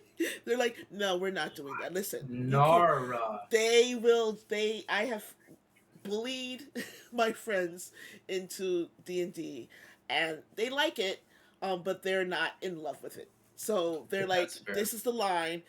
We're not doing LARPing with you. I'm like, okay, fine. Okay, And that's okay. you're gonna find some more local friends who are gonna be gung ho to LARP. Trust me. I have to, It, yeah, that's true. I will eventually find someone. We'll figure it out. We'll figure it out for sure. you got Um, this. it'll be fine. I can do this. It's I fine. can totally do this. Um, Yeah. so with your schedule and everything else, you do stream during the day, and you Yeah. talked about how different it is from streaming at night, especially Mhm. with your audience, and building a community. Um, are there plans in the future to move most of your streaming to the evening, or is it always going to be a daytime thing for you? No, because usually the evenings are for me and Jill. Mm. We're also our we don't work as well at night, bandwidth wise. This like if I got a show, if I got an AP thing, yeah, let's fucking go. It's showtime. I'm a theater Yeah, yeah, person. yeah, But it depends on the style of stream. Like if I'm doing my talk shows, and they're pretty exhausting, right? yeah, It's doing you're hosting, you're trying to be creative, you're trying to get things done, you're trying to like keep chat rolling and stuff. And it's something where I realized there's more bandwidth put into my talk streams than there were in my game streams. There's always something to kind of react and yeah, yeah. go over and stuff. So you're constantly trying to be a host, whether or not your audience is super responsive, right? Mm-hmm, And mm-hmm. luckily, I have a responsive audience, and they're great. But it's also something where part of me, it's about a couple things: being able to stream when my community can hang out, but Mm-hmm. B, like, I got to look at numbers. I got to look at like when people show up the most, when I'm seeing better viewership, because I am not someone who is like, man, I'm doing so well in terms of everything, growth and finances, Mm-hmm. that Mm-hmm. I can just afford to just chill back and do whatever. It's okay if I'm always on teetering on being overwhelmed and exhausted. Um, you know, when is a good time to stream, right? Right. Like some evenings don't do well. I've done evenings where I'm like, oh yeah, this is like half what I normally get, but I also wasn't able to try them out long enough. Mm-hmm. um, And so I've seen that like Monday and Wednesday afternoons do pretty well. Mondays more, so I'm always going to keep my Mondays going. Yeah.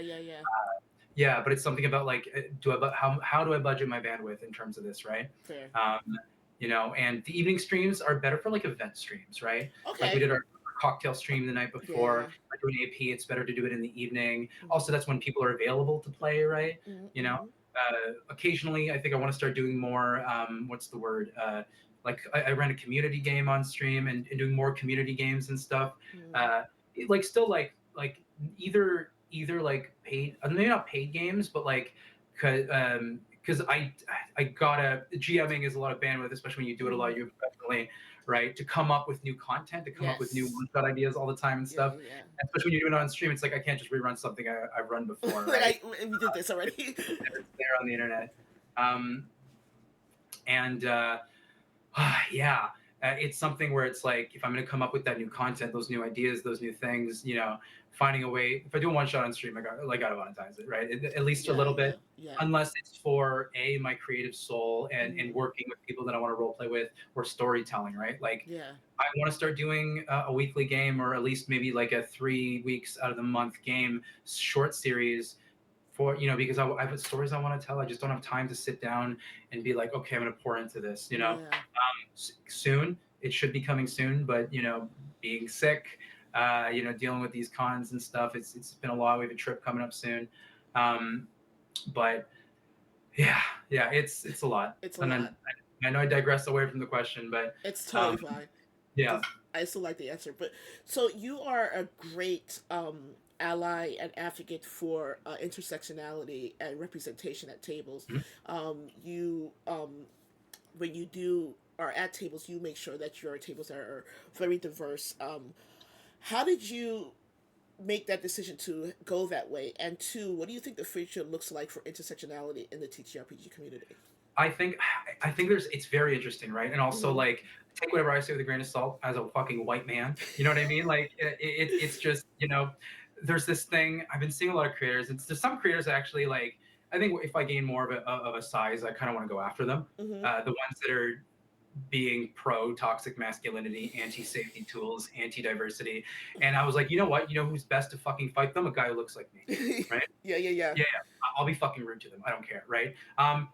Here's the thing. I see it as a an overarching thing in Mm-hmm. doing action as opposed to just and listening Yeah. to my creator friends of color, and looking at the space, being like, well, what power do I have in terms of Mm-hmm. casting, and what can I do, and also using intersectionality and diversity for the sake of lifting up voices and representation, and not Yeah. just to appear for my own fucking ego, right? And Mm. so there's some choices sometimes. I was just on a game on Saturday and it was all white cast, and it was something where it's like, okay, well, now I could say no to this, I could drop out of this, Mm-hmm. because, and what am I afraid of? The way this it's perceived in its own sort of echo chamber, Yeah. right? And honestly, if it opens up a conversation, it does. And I know for a fact this game was like this for a couple of reasons. I offered up to do some casting help and stuff. I Mm. even asked if you were available. I was like, hey, can Sam come play? Because I know you know Sam. Yeah. And it wasn't even a terrible thing on their part, where they had 4 days to get this organized Ooh. for a 1E game, right? A Yeah. first second edition game where they make the characters for us. And so there's a very, very little time frame, right? Right. Where it's like, I don't plan on making this happen, but it's something, a conversation Jill and I had, where it's like, okay, honestly, if it is this thing where this is perceived and seen and we see like a subtweet about it, which is Mm-hmm. what happens, and I always find that stuff never really helps Yeah. for the subtweeting type stuff. It's like, it's about action, right? And Mm-hmm. so for Mm-hmm. me in my tables, always a thing. And going Yes. forward, it's like, okay, well, if I'm asked 2 weeks, let's say a week and a half in advance, I always offer, as someone casts, Mm-hmm. cool, who's at the table, blah blah blah blah. All right, I literally take over. I go like, hey, let me know if you need help for casting, so we Mm-hmm. can get this diverse, right? Right. And I had to make that decision, right? Mm-hmm. And that's why I want to openly say this thing here, where it's like, no, I'm not perfect. And it's also something where I think overall, in general, it's about making choices on a big scale to Yeah. help people, to support people, and not just worrying about not worrying about the white fragility of it all for me, Mm-hmm. right? Mm-hmm. Mm-hmm. Where it's like, yeah, if that happens at one time, it's okay. These are for cast things sometimes, 4 people, right? Yeah, yeah. Even Dropout, that is super diverse, will have, let's say the 3 cast members. Sometimes it'll be all white, sometimes it'll be all black, Yeah. and in general, it's like over the scale of things, Hmm. are you creating spaces for voices to be heard, Yeah. right? And not just like putting one person in to hit a fucking Right, to tick, hit a right? tick, yeah, hit a check mark or Yeah. sort of box like that. Um, and yeah, and it's one of those things where I it's you say why did I make that switch? I'll tell you why. Well, I hit a point where I doubled up in terms of like my ability to cast people because Mm-hmm. everybody knew who I fucking was, and everybody knew who I fucking was because a man's career ended, and Mm-hmm. that man whose career ended that I will not name, Please don't. uh, that man left a lot of people of color very very saddened, right? Yeah. Because of the echo And through the in space. a awkward position. Hmm. Mm-hmm. And so I was like, cool. This just made me, and honestly, if I would go back and that would have never, I Mm-hmm. mean, it's a bit of a thing. But anyways, I made really good friends through that ending, Yeah. right? Yeah. That Yeah. person's ex is now one of my best friends Yeah. and Yeah. comes out to LARP with us, right? Mm-hmm. But regardless of it all, I was reading and listening to what people of color were saying on Twitter and stuff, and like how it hurt, how they felt betrayed, and it's like, well, Yeah. this is not going to look good for. And I was like, well, you know what? If something is happening that is on the positive for me for this, I now have a responsibility, Yeah. right? Straight up, a responsibility that I have an easier time now, Mm-hmm. Mm-hmm. right? Mm-hmm. Because people start saying, start saying yes to me more for things Yeah. because, I have a bigger platform. And through that, I'm like, cool. It just gives me the chance to actually connect with more people, Yeah. right? Yeah. Yeah. The bigger you are, the more I put a casting notice out, and more people answer that, and I go like, Mm-hmm. cool. Well, I have a pool of people. I can be responsible about this, right? Right. Right. Um, and also just find other creators that I mesh with. You know what I mean? And it's something where it's like it's never perfect, right? Mm-hmm. Mm-hmm. And I think it is something where I know it is a big thing in this space right now because this is a space where we all see each other, right? We Yeah. see each other Mm. cons and stuff, Yeah. and we have the ability to listen to each other. So I know when people harp about it, it makes sense Mm-hmm. because they Mm-hmm. can't go harp to a studio and be heard by a studio in their lack of representation, Right. right? Right. Here in this space, we kind of cultivate what we think is the right Mm-hmm. thing to do, and luckily, it's something where it's like we're all kind of taking this as a yeah, this is the right This is the thing to right do, way to right? go. Yeah. Exactly. You know, Exactly. I love it. and something that our audiences can do is go support Yeah. different channels, go Yeah.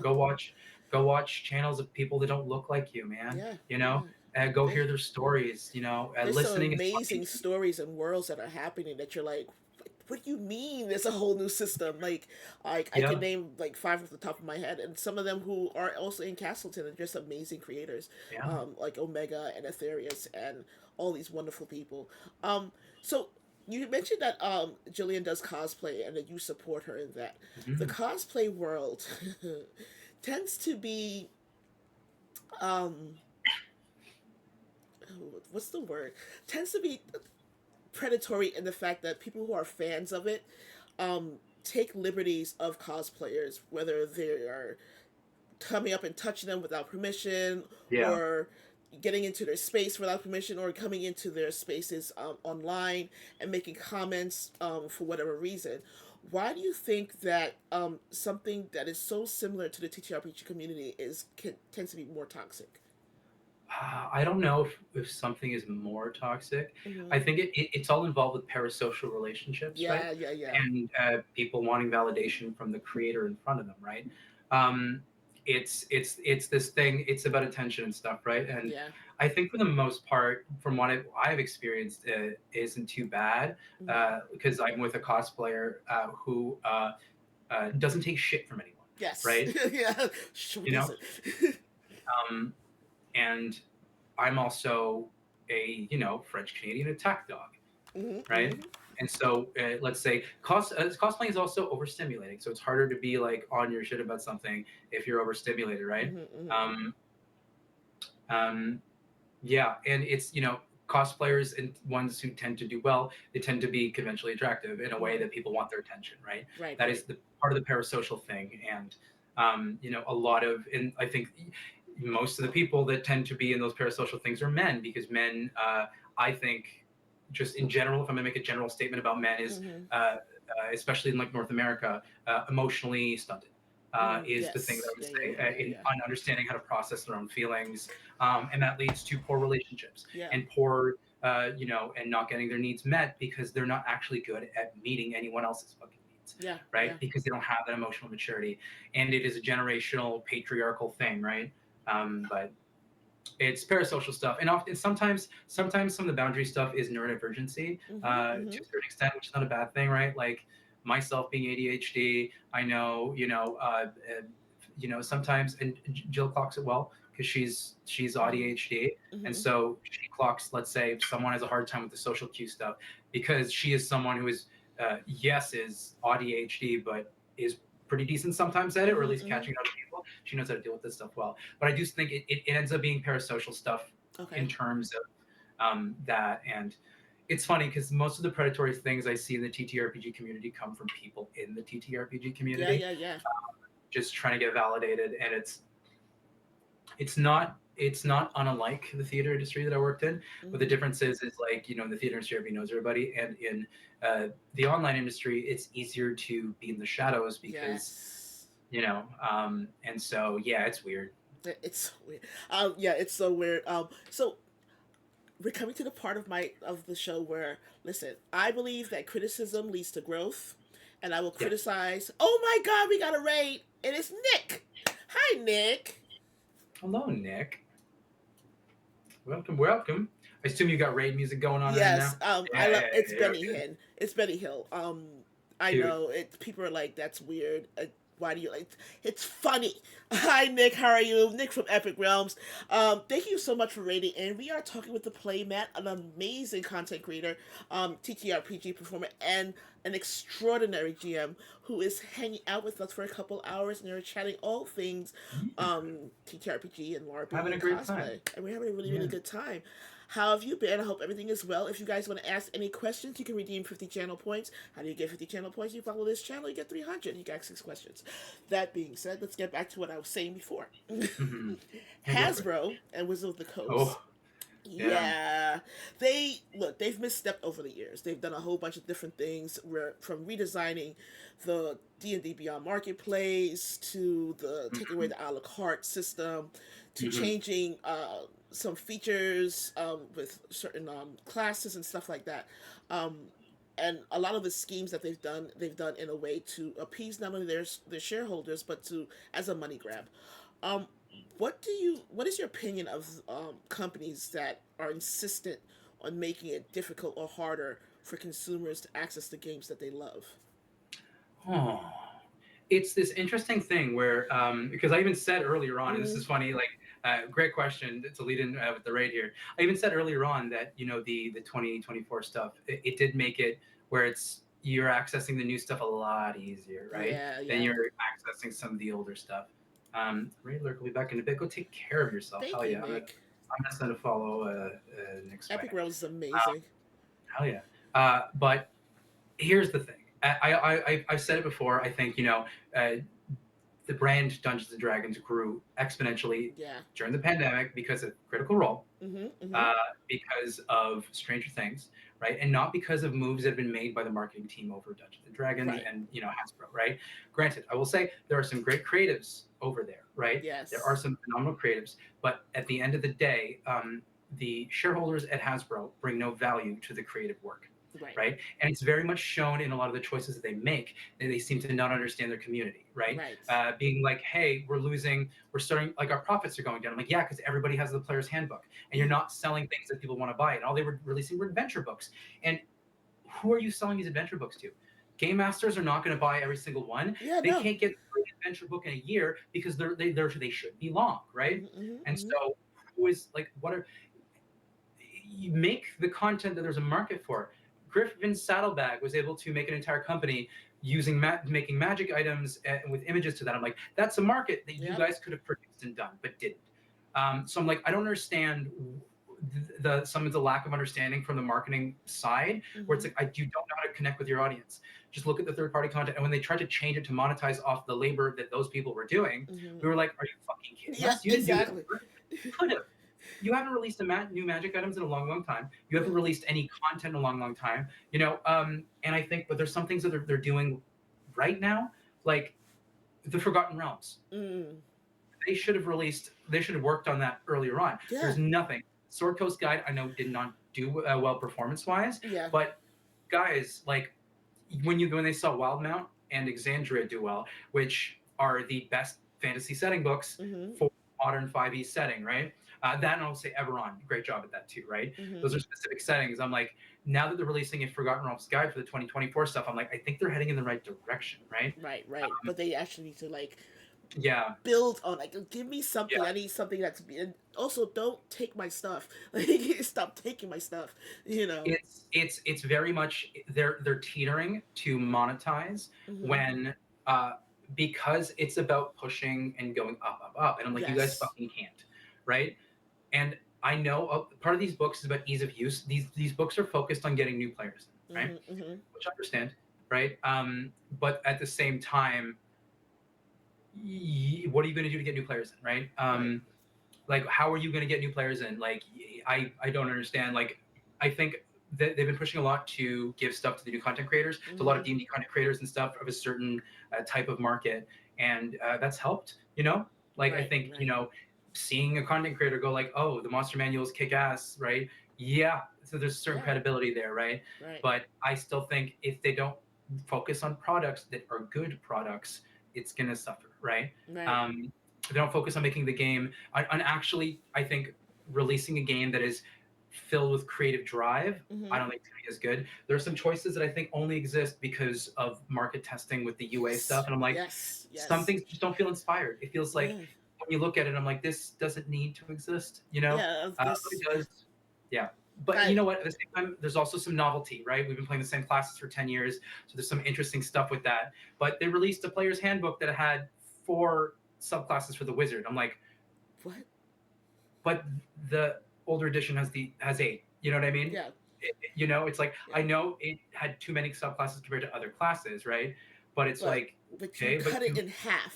so I can't play Necromancer anymore, right? Yeah. At the end of the day, it's like if I turn on just the 2024 stuff, I have access to way less content. Yes. You know what I mean? Yes. And some of it's not super cross compatible because you have, well, this is how the new, let's say, subclass for this warlock works in tandem with the new warlock class. Mm-hmm. Mm-hmm. But it has free spells that right? Right. And then but then, if you take some of the, let's say, the Tasha's subclasses, they don't have that sort of feature. And so it feels like when taking the game as it is now with the expanded stuff, Right. it feels like if you just join in the game like this, you're like, what is going on? Why are these so different? It feels like it's a little broken.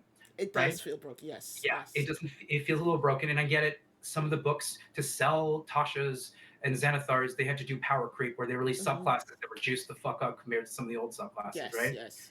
And so part of the revamping of some of the old subclasses is kind of great. That's kind of fine.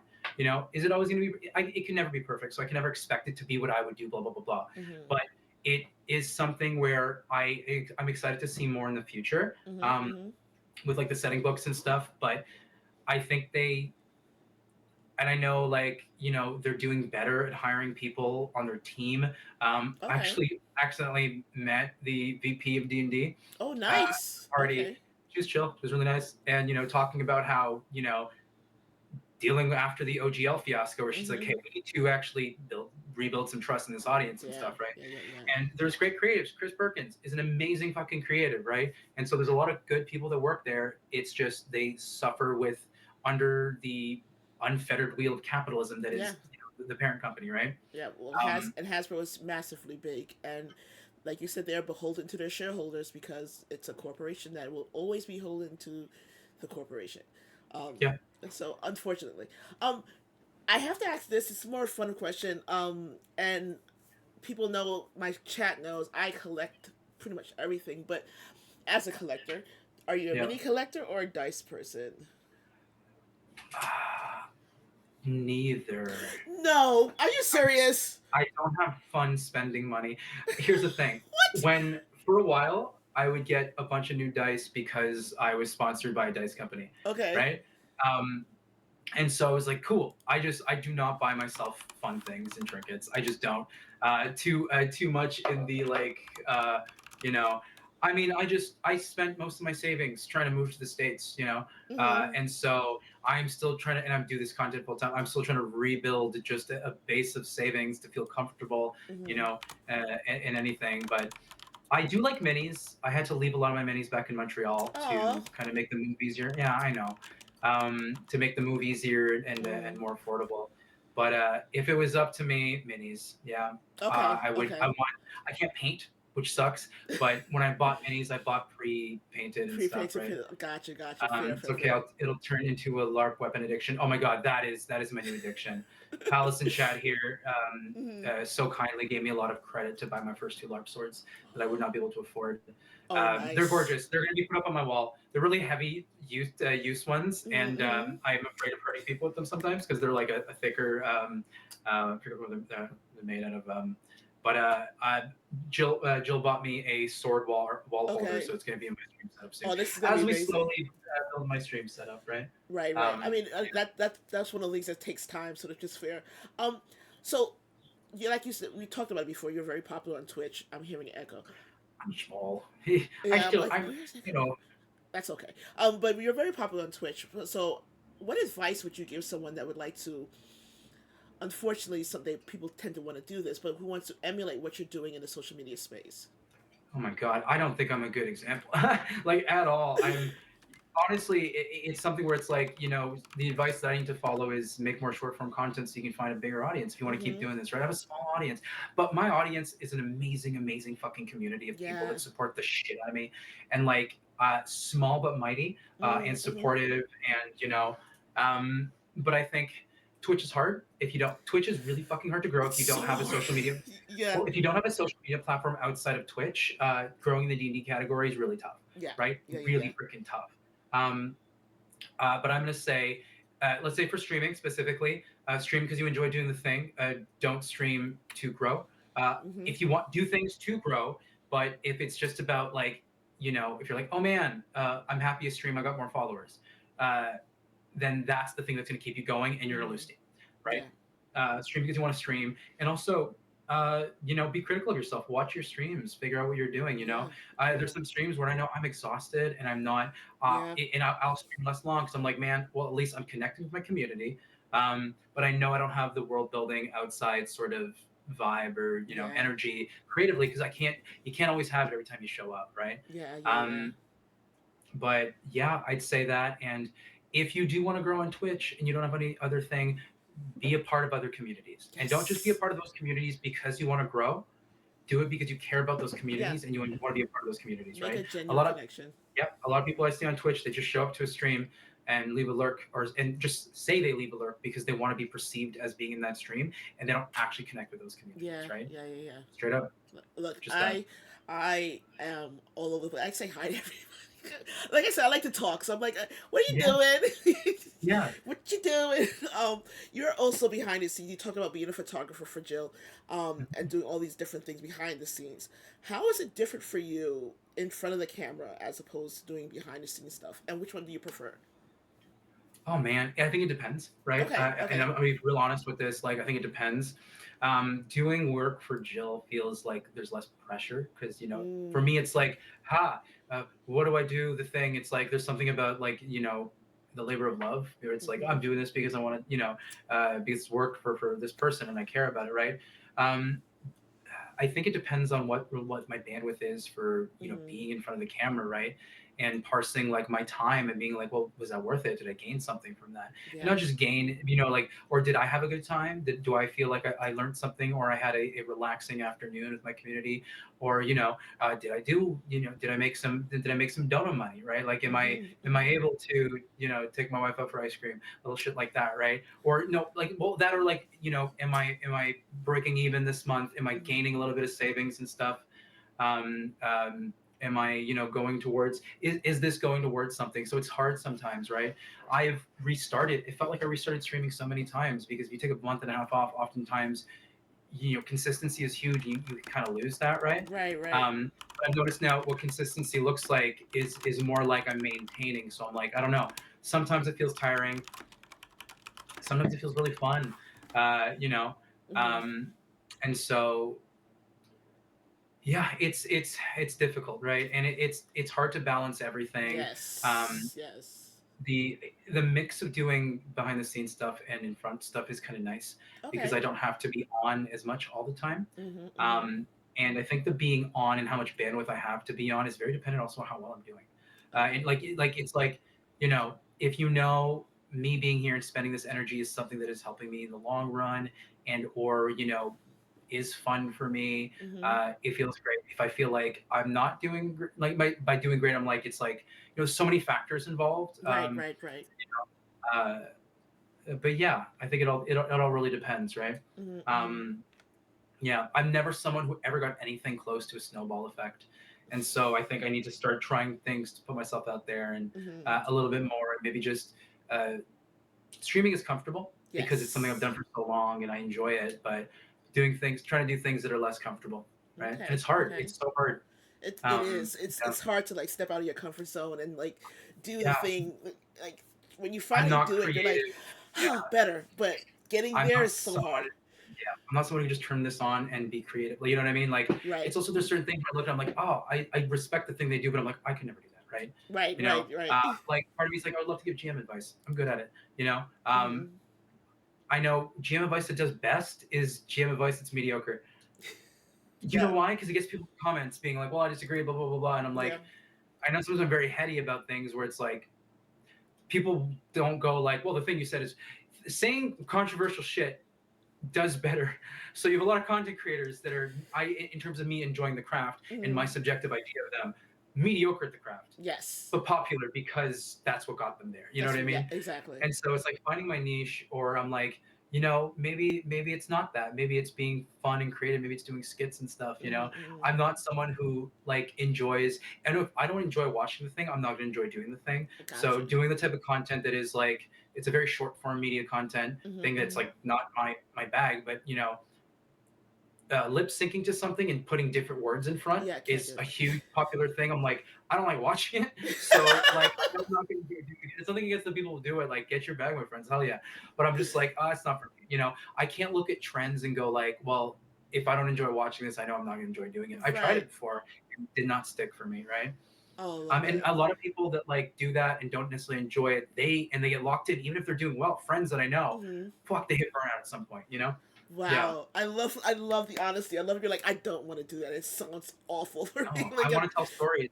I want to do stuff. I want to tell stories. Like that's what I want to do. oh, I It's just love hard it. right now because it's partly time, people, casting, Yeah, scheduling. As yeah. you'll know, it's the BBG. It You know, totally is. It totally like I'm getting ready. We're doing the second Classic 20 show, which is a level 20 that I do once a month on my channel, Ooh, and literally just the session zero is like, oh my god, please.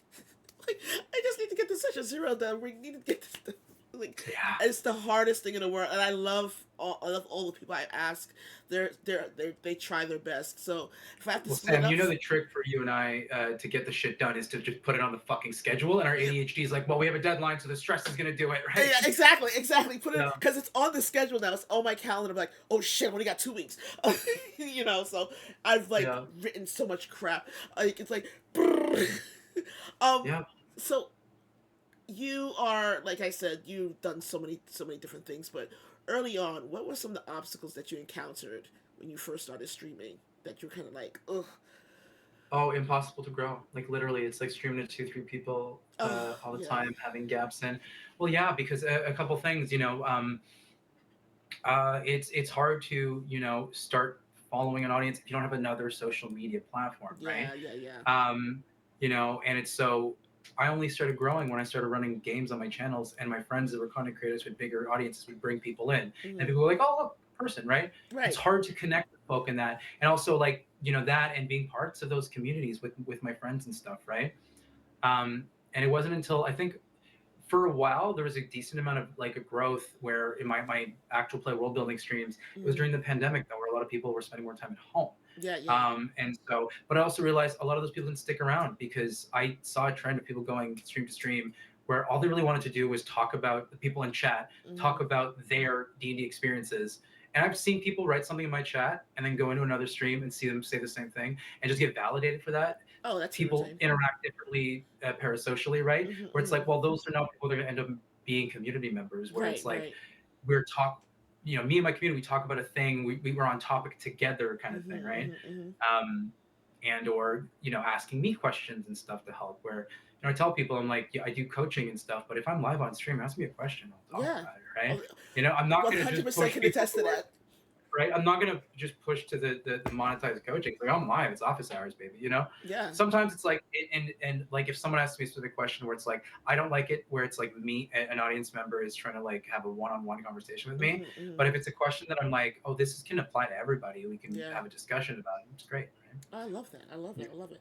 So a lot of people say, like, when you ask them what their influences are, where their creative Mm. outlet comes from, they give you these huge names. They'll say like, oh, Samuel L. Jackson or whatever. But what You is mean it? Uncle Sam? Yeah, so good. Um, So good. so good. But what is one of your biggest influences that few people have heard of? Ooh, as a GM, As a GM, as a player, as a that creative? few people have heard of. Oh my god. Um, Honestly, I think something that I think of in my world building and writing and stuff is um, the creative process that comes from emotional response, Mm-hmm. brainstorm to gather information. Right? It's Okay. something that I learned actually when I was in undergrad in theater for a little bit before switching to a conservatory musical theater program, but Okay. I took design classes. Mm. And part of the design class is the first thing, and it taught me how to be creative. You can't just sit down and try to do the thing. You need a period that is just emotional response, Yeah. something that gets you feeling, that gets you thinking, that gets you reacting, where you're essentially just throwing fucking spaghetti at the wall, seeing what Yeah. Yeah. sticks. Yeah. And so I started doing Pinterest boards and things like that. That's the first Mm. thing I do when I world build a new place, is a Pinterest board and stuff like that. But I'd say like that part of my schooling really helped. But in terms of an influence, I think that people haven't really heard of, it's tough, right? Mm. Like everybody knows Matt Mercer. I Yep. think Matt Yep. Mercer is uncannily one of the greatest um, scene setter in description that there is, right? Mm. And Brennan is uh, absolutely amazing at shifting and moving things in the Yep. moment and being quick and creating just very interesting stylized world building, right? Yeah. Yeah. Um, Yeah. Agreed. I always say, and I want to see one day Abria have her own campaign that she produced, because Okay. I've seen Abria in shorter form things, and I'm like, no, girl, you need a bigger campaign, because Abria is really good at bouncing, and something I do a lot is Abria's really good at, she gets her inspo and her creative stuff like bouncing off the players. You can tell when she Oh goes like, oh man. yeah, I like that, because she's an amazing improviser, right? And Yeah. she's Yeah. really good Yeah. at playing the long game and stuff. And so I'm always seeing her GM for things where it's like, you're not producing this, so it's not in the style where I'm like, you would fucking kill a longer campaign, right? Mm. As a GM, right? Um, I need to. I think it's Burrow's End that it's like a 10 episode thing. Yeah. I need to Yeah. find time to watch that because I really want If to see her you cook. don't Yeah, have time to watch that and you happen to make your way to New York yeah, for a day, you need yeah. to check out. She's. I think it's either this month or next month, where she's going to be 20 Sided on Tavern. 20 Sided Tavern. I've My been. my house guest was on 20 Sided Tavern a few Oh, weeks ago I've with gone. I go Iffy so Waterway. regularly. I go Yeah, like I've been like 6 times already. I've yeah, seen Abria. I've seen Felicity Day. I'm yeah. so happy going. I'm just Yeah, I like, literally have a house guest that's staying with us tonight that was there for a few weeks oh, as our friend Jack was on stage and got to do a lot of performances with Iffy, and mm, I was like, man, I could so see those two being good friends, like, oh you man. know, Oh wow! Tell yeah, them I love the show. Like I am a yeah. huge fan, and I will. It's the one thing I will spend money on when I don't have We're it. going to see it at the Kennedy Center, Okay. so I don't think it's going to be. I don't know who the guest is going to be for the Kennedy Mm. Center in Washington, but I hope it's somebody that I know because that'd be It's really fun. Yeah. I can't wait for you to see it. It's so good. I enjoyed it. I enjoy it every time I go. So totally Yeah. go. Um. That is a dream job for me, by the way. Yeah. If that's a reason why I want to get popular and famous, is to be hired on to do live stage improv D&D. I think I would have so much fun. The creator Um, the creator of the yeah, show was on here, and Nice. He's so amazing. He's so good. It's just Hell like yeah. just so Uh, cool and so gracious. It was so much fun to have him on. Do you have any recommendations for new creators to follow that are who want to champion positive change oh, in the TTRPG space? following new creators. Mm-hmm. Oh my.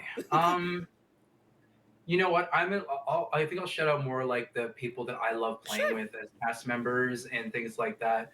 Um, Candace the Magnificent, Mm-hmm. phenomenal player. You know, just a fucking beacon in the space. Trying to see who else. Uh, in the TTRPG sphere specifically. TTRPG sphere, actual play along those Yeah. lines, content creation type Oh of my thing. god, it's like here. Let me open the Go because it's for just it. a great roster, the Castleton list. Because just thinking Yes, off the top of all my of head, I'm like, oh Castleton. my god, you know. All of Uh, Castleton. yeah, you know what? Whitney, Smoking Glue Guns. Whitney just started Yep, GMing. yep. Whitney, it's funny. Whitney did a fundraiser stream for her studio, and she's like, Mm-hmm. Matt, I just straight up ripped off all your redeems and stuff. I'm like, show me the list. Hey, man, I don't care. Like, Yep, yep, it's this is what people do. We share from each other, right? yep. And I was like, show me the list. Let's see if you did it well. And I made a few changes. I'm like, trust me, you're gonna want to do this. Trust me, you're gonna want to do that. Oh, that's This is awesome. gonna break your game, stuff like that. And she did a little fundraiser. It was cool. So Whitney's great. Smoking Glue Guns. I actually got to film with Whitney today for Awesome, awesome. our finale cast. And I'm not saying anything else. No, Go check it out. No look, spoilers. Not even for you, Sam. You're it's gonna have to okay see it because live. I'm dead. It's fine. Yeah. My character Oh died. wow. Yeah. Was that aired? It was aired already. It was aired Cool. this past Great. Saturday. My parent character and Yeah. knew it was gonna happen, so it was so much fun to do. It was a Yeah. great scene. I loved it. I had a blast doing it. We're gonna be out Um, at a con this weekend, so I won't be able to watch. oh, I've been so busy. you're always Um, busy. yeah, yeah. I've been so busy, but I think at some point I want to like drop in and be able to do my stuff. You know what Yeah, I yeah, mean? Like yeah. have the thing out for me. Who else is? There's so many people are wonderful. Honestly, just everybody at Go follow Castleton. Castleton. Great. Follow Just Castleton. everybody Every there. single one of those actual players, every single person on AJ's there. Yeah, phenomenal. AJ's AJ works phenomenal. the You hardest know. working person ever. Oh, Laura Tutu plays my mother in Castleton, Yep, yep. which I find very funny. I'm like, oh right, yeah, we look so alike. You know, I'm the spitting image of my mother. Of course. Uh, Laura's amazing. Who else? AJ's phenomenal. My Mm-hmm. wife Jillian just started Jillian. GMing. Right, she GMs a game called Thoughts and Players. Oh, nice. It's for all sex workers. Mm-hmm. Mm-hmm. Which is great because oftentimes in creative spaces, folk who do spicy content are not taken as seriously, Yes, right? yes. I know when there's people interact with Jill, whether it's they're more interested in that, and there's, you Mm, know, yeah. and it's because, but she's look, I met this person. We played 12 hours of D&D a day for 7 days straight during a production. Oh yeah, I GM'd 96 hours in a week once. Um, Pause. Pause. 12 hours a day, 7 days Excuse in a me? row. Last day 16 hours. Why? It was a production. It was a crazy thing that one of our friends wanted to do, and I was one of two GMs, and there was groups of players, and we switched off every 12 hours. And so, I met her and was smitten because I saw her play D&D for 12 hours, and I got to GM for her Oh, for that 12 is hours a day. insane. Yeah, Oh, that is so cool. Oh my I god, I know. love that. I absolutely love that. Yeah. Well, here's one of my favorite questions. Well, Mhm. two. There's one of two. Rule of cool or rules of written? Both. Okay, Um, fair. I think, and I have a strange opinion on this, and this is why I like GMing 5e, is Mm-hmm. if you know the rules really, really well, um, rule of cool is fine Mm-hmm. if you don't think it pulls away the tension from what's going on, Yes, right? yes, yes, There's yes. something about a hard magic system that makes the choices matter. And Mm-hmm. so Mm-hmm. someone rules of cools when they're not too familiar with the implications of what things could do. Mm-hmm. Um, it's tough because you're then taking balance away a little bit more, Right, right? right. Where it's like, don't try to cheese a thing. Or there's often that you can certainly try type thing. Mm-hmm. Mm-hmm. But it really depends on the moment. And to me, I like rule of cooling more when I know the player doesn't actually expect the thing. Where I'm like, actually, Right. no, this will be great for this. And I don't like rule of cool when a player is just outcome seeking, um, because they want the validation to win the Yeah, yeah, thing. yeah, yeah, You know, I like to keep my games kind of not strict, but like you make the choices, right? And there's tons of space, Mm-hmm. and that's also why I homebrew a lot too, to have more opportunity to do those things. I'm generous with stats often. I'm Mm-hmm. generous with tons of stuff like that. But uh, rule of cool within reason, I think, Gotcha, right? gotcha. And rules as written is rules as written but stamped by me, because some of the rules are All right, not always stupid. the best written. I, I, They didn't make a perfect game. No yeah, one did, right? I And say this all the every time. table would see it differently, right? So Yep, every yep. table's rules get to be a little different. Say Yeah. okay, fair. And my favorite question: if you could DM for anyone, dead or alive, real or fiction, up to 5 or 6 people, who would it be? Oh my God.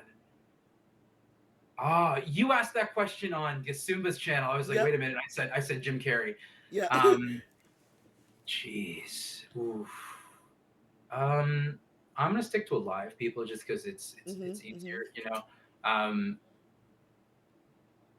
Lou Wilson, Okay. for sure. Lou Wilson is I think one of the greatest actual play improv players I've ever seen. Lou can do anything. Mm-hmm. You put him in any situation. So Lou Wilson is one of them. Um, Honestly, yeah, Jim Carrey. Yep. Comedians, uh, Daniel Sloss. Um, Ooh. the comedians are a big one. Who else? Hmm. I think a lot of the people, I would love a lot of the people in the TTRPG sphere, even the professional ones, Mm-hmm. I hold myself to. One day I hope to be their peers, Okay. right? So let's take people outside of the TTRPG sphere. Um, who would make for really interesting, performers? Hmm. Maybe like Oscar-winning actors. Okay. Yeah, Marshall Ali. The grade of actor that is like And does it's a book drama. raid. Oh, hello. It's my Booksy. Hi, Booksy.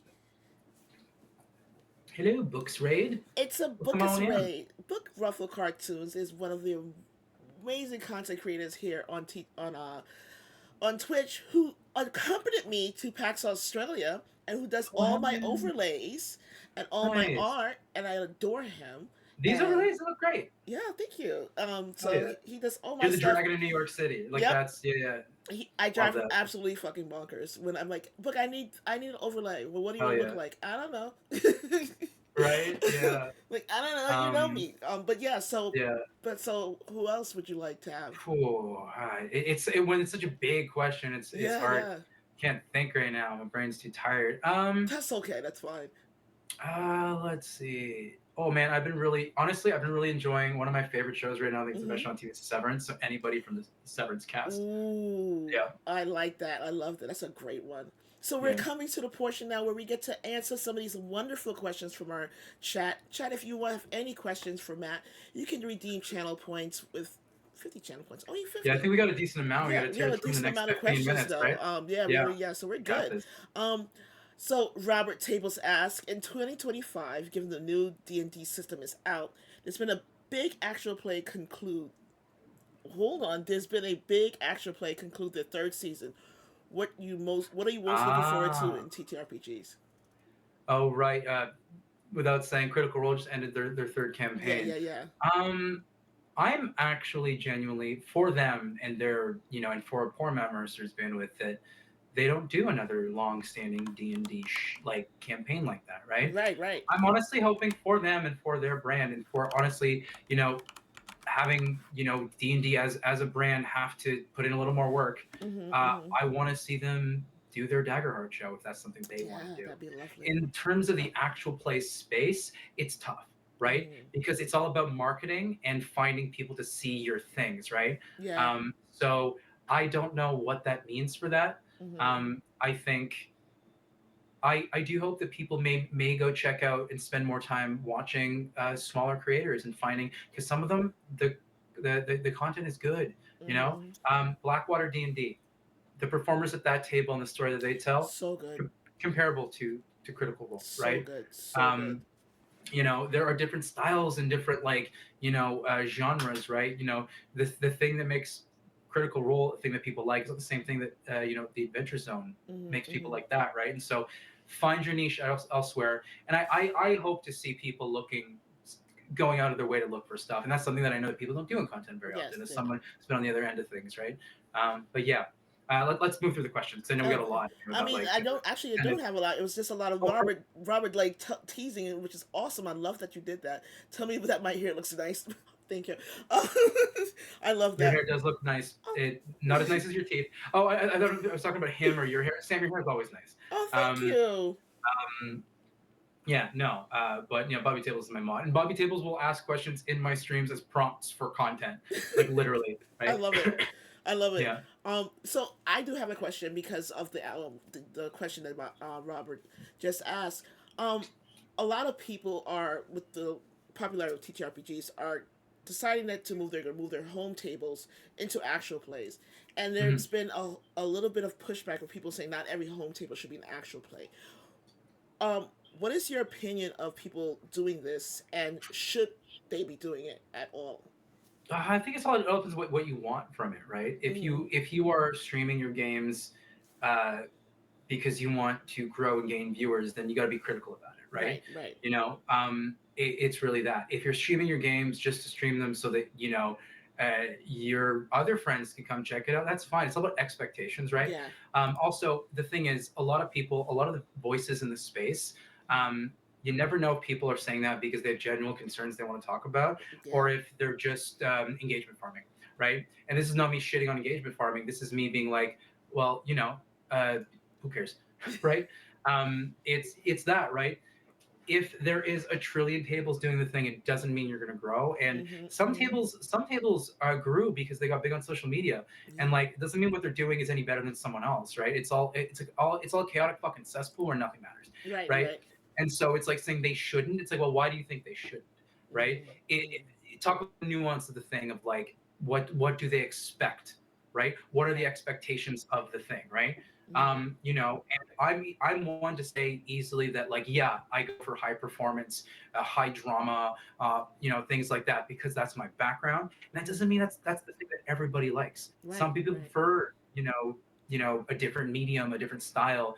Then a lot of people love to compare, and I'm like, guys, what you're comparing is all fucking subjective. Yeah. So like, just let people enjoy the thing they do, and say, there's a chance you're gonna probably burn out quicker Oh if you yes. make it an AP, Yeah, yeah, right? yeah.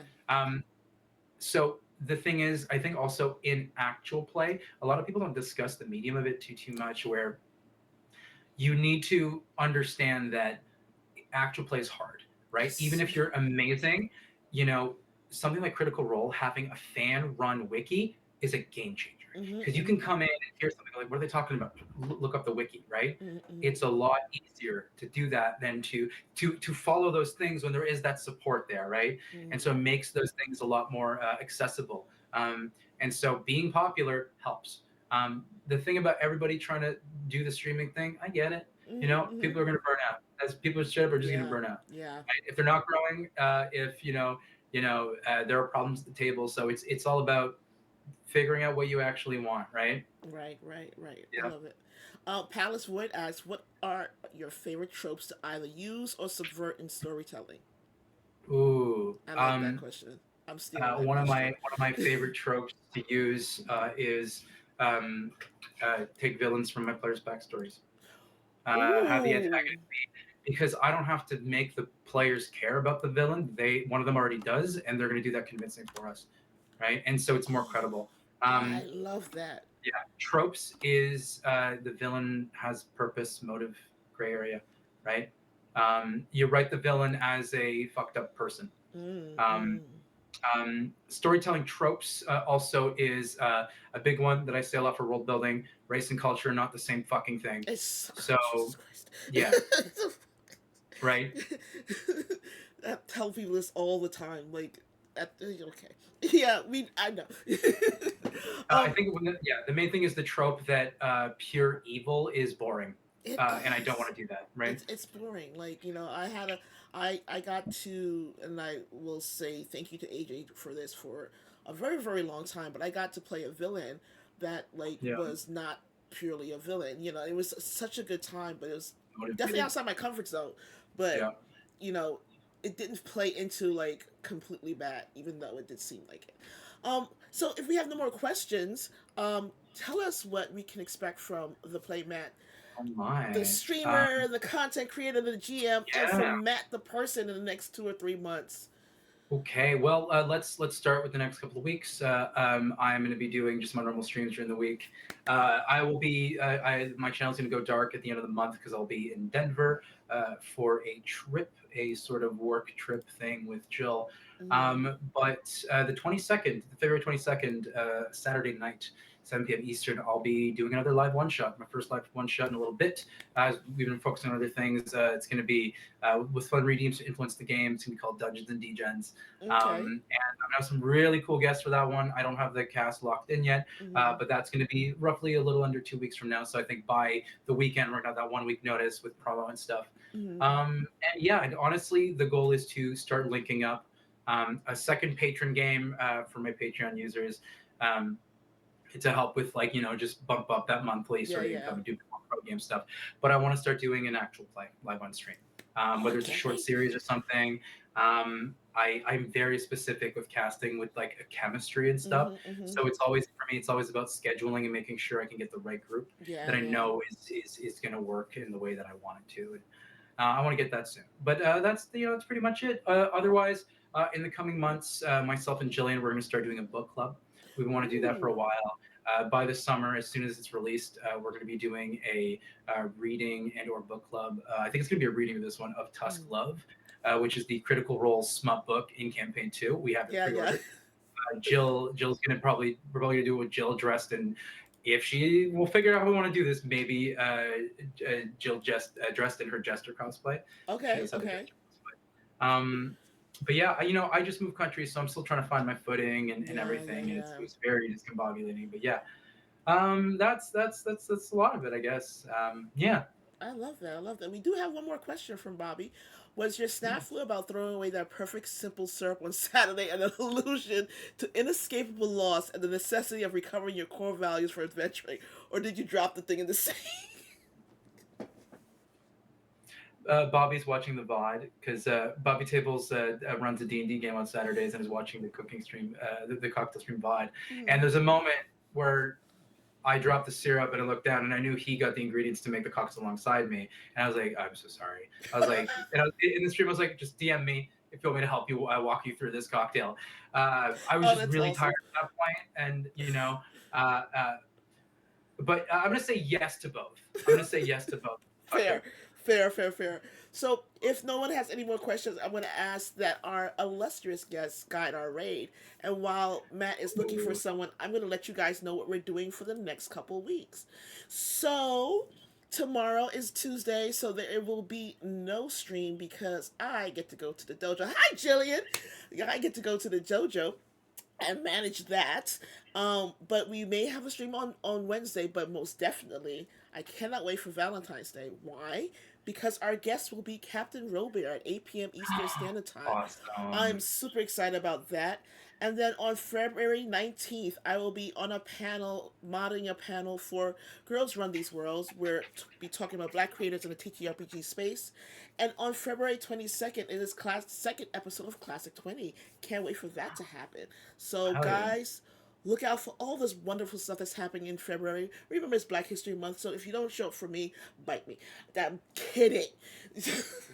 That being said, where are we rating out to? Yes. Oh, okay. You know what? Let's raid out to. I have a few options here. Let's go see. I have a friend playing Darkest Dungeon. This is a friend that's going to be on my channel soon. Mm-hmm. Let's raid Apothecary. I'll write it in chat here. Got it. Apothecary. Um, you're going to enjoy them. They're very funny. Let's go I say love hi it. to them. Yeah. Awesome. We're going to go say hi to Apothecary. Guys, if you like Apothecary's content, please make sure to give them a follow. Tell them hi. Hang out with them. See what it's like. You never know. You find some really cool content creators that You're way. gonna see them on my channel on the 22nd. Oh, that's They're gonna be one of the amazing. That's flyers. awesome. So They're give already them a locked in. follow if you like them. Let them know that you had a great time here. Tell them that Matt's amazing. And Matt, thank you for being here. I'm so glad we got to do this. And all the Oh yeah, me wonderful too. raids was amazing, guys. You are, as always, some of my favorite people to hang out with. And as always, it's better to be kind than to be nice. And if you can't be good, I say that all the time. It's amazing. Sorry, keep going. Yeah. I love you. I love that. It's better to be kind than to be nice, and if you can't be good, please be careful. Love all your faces. Bye. And we are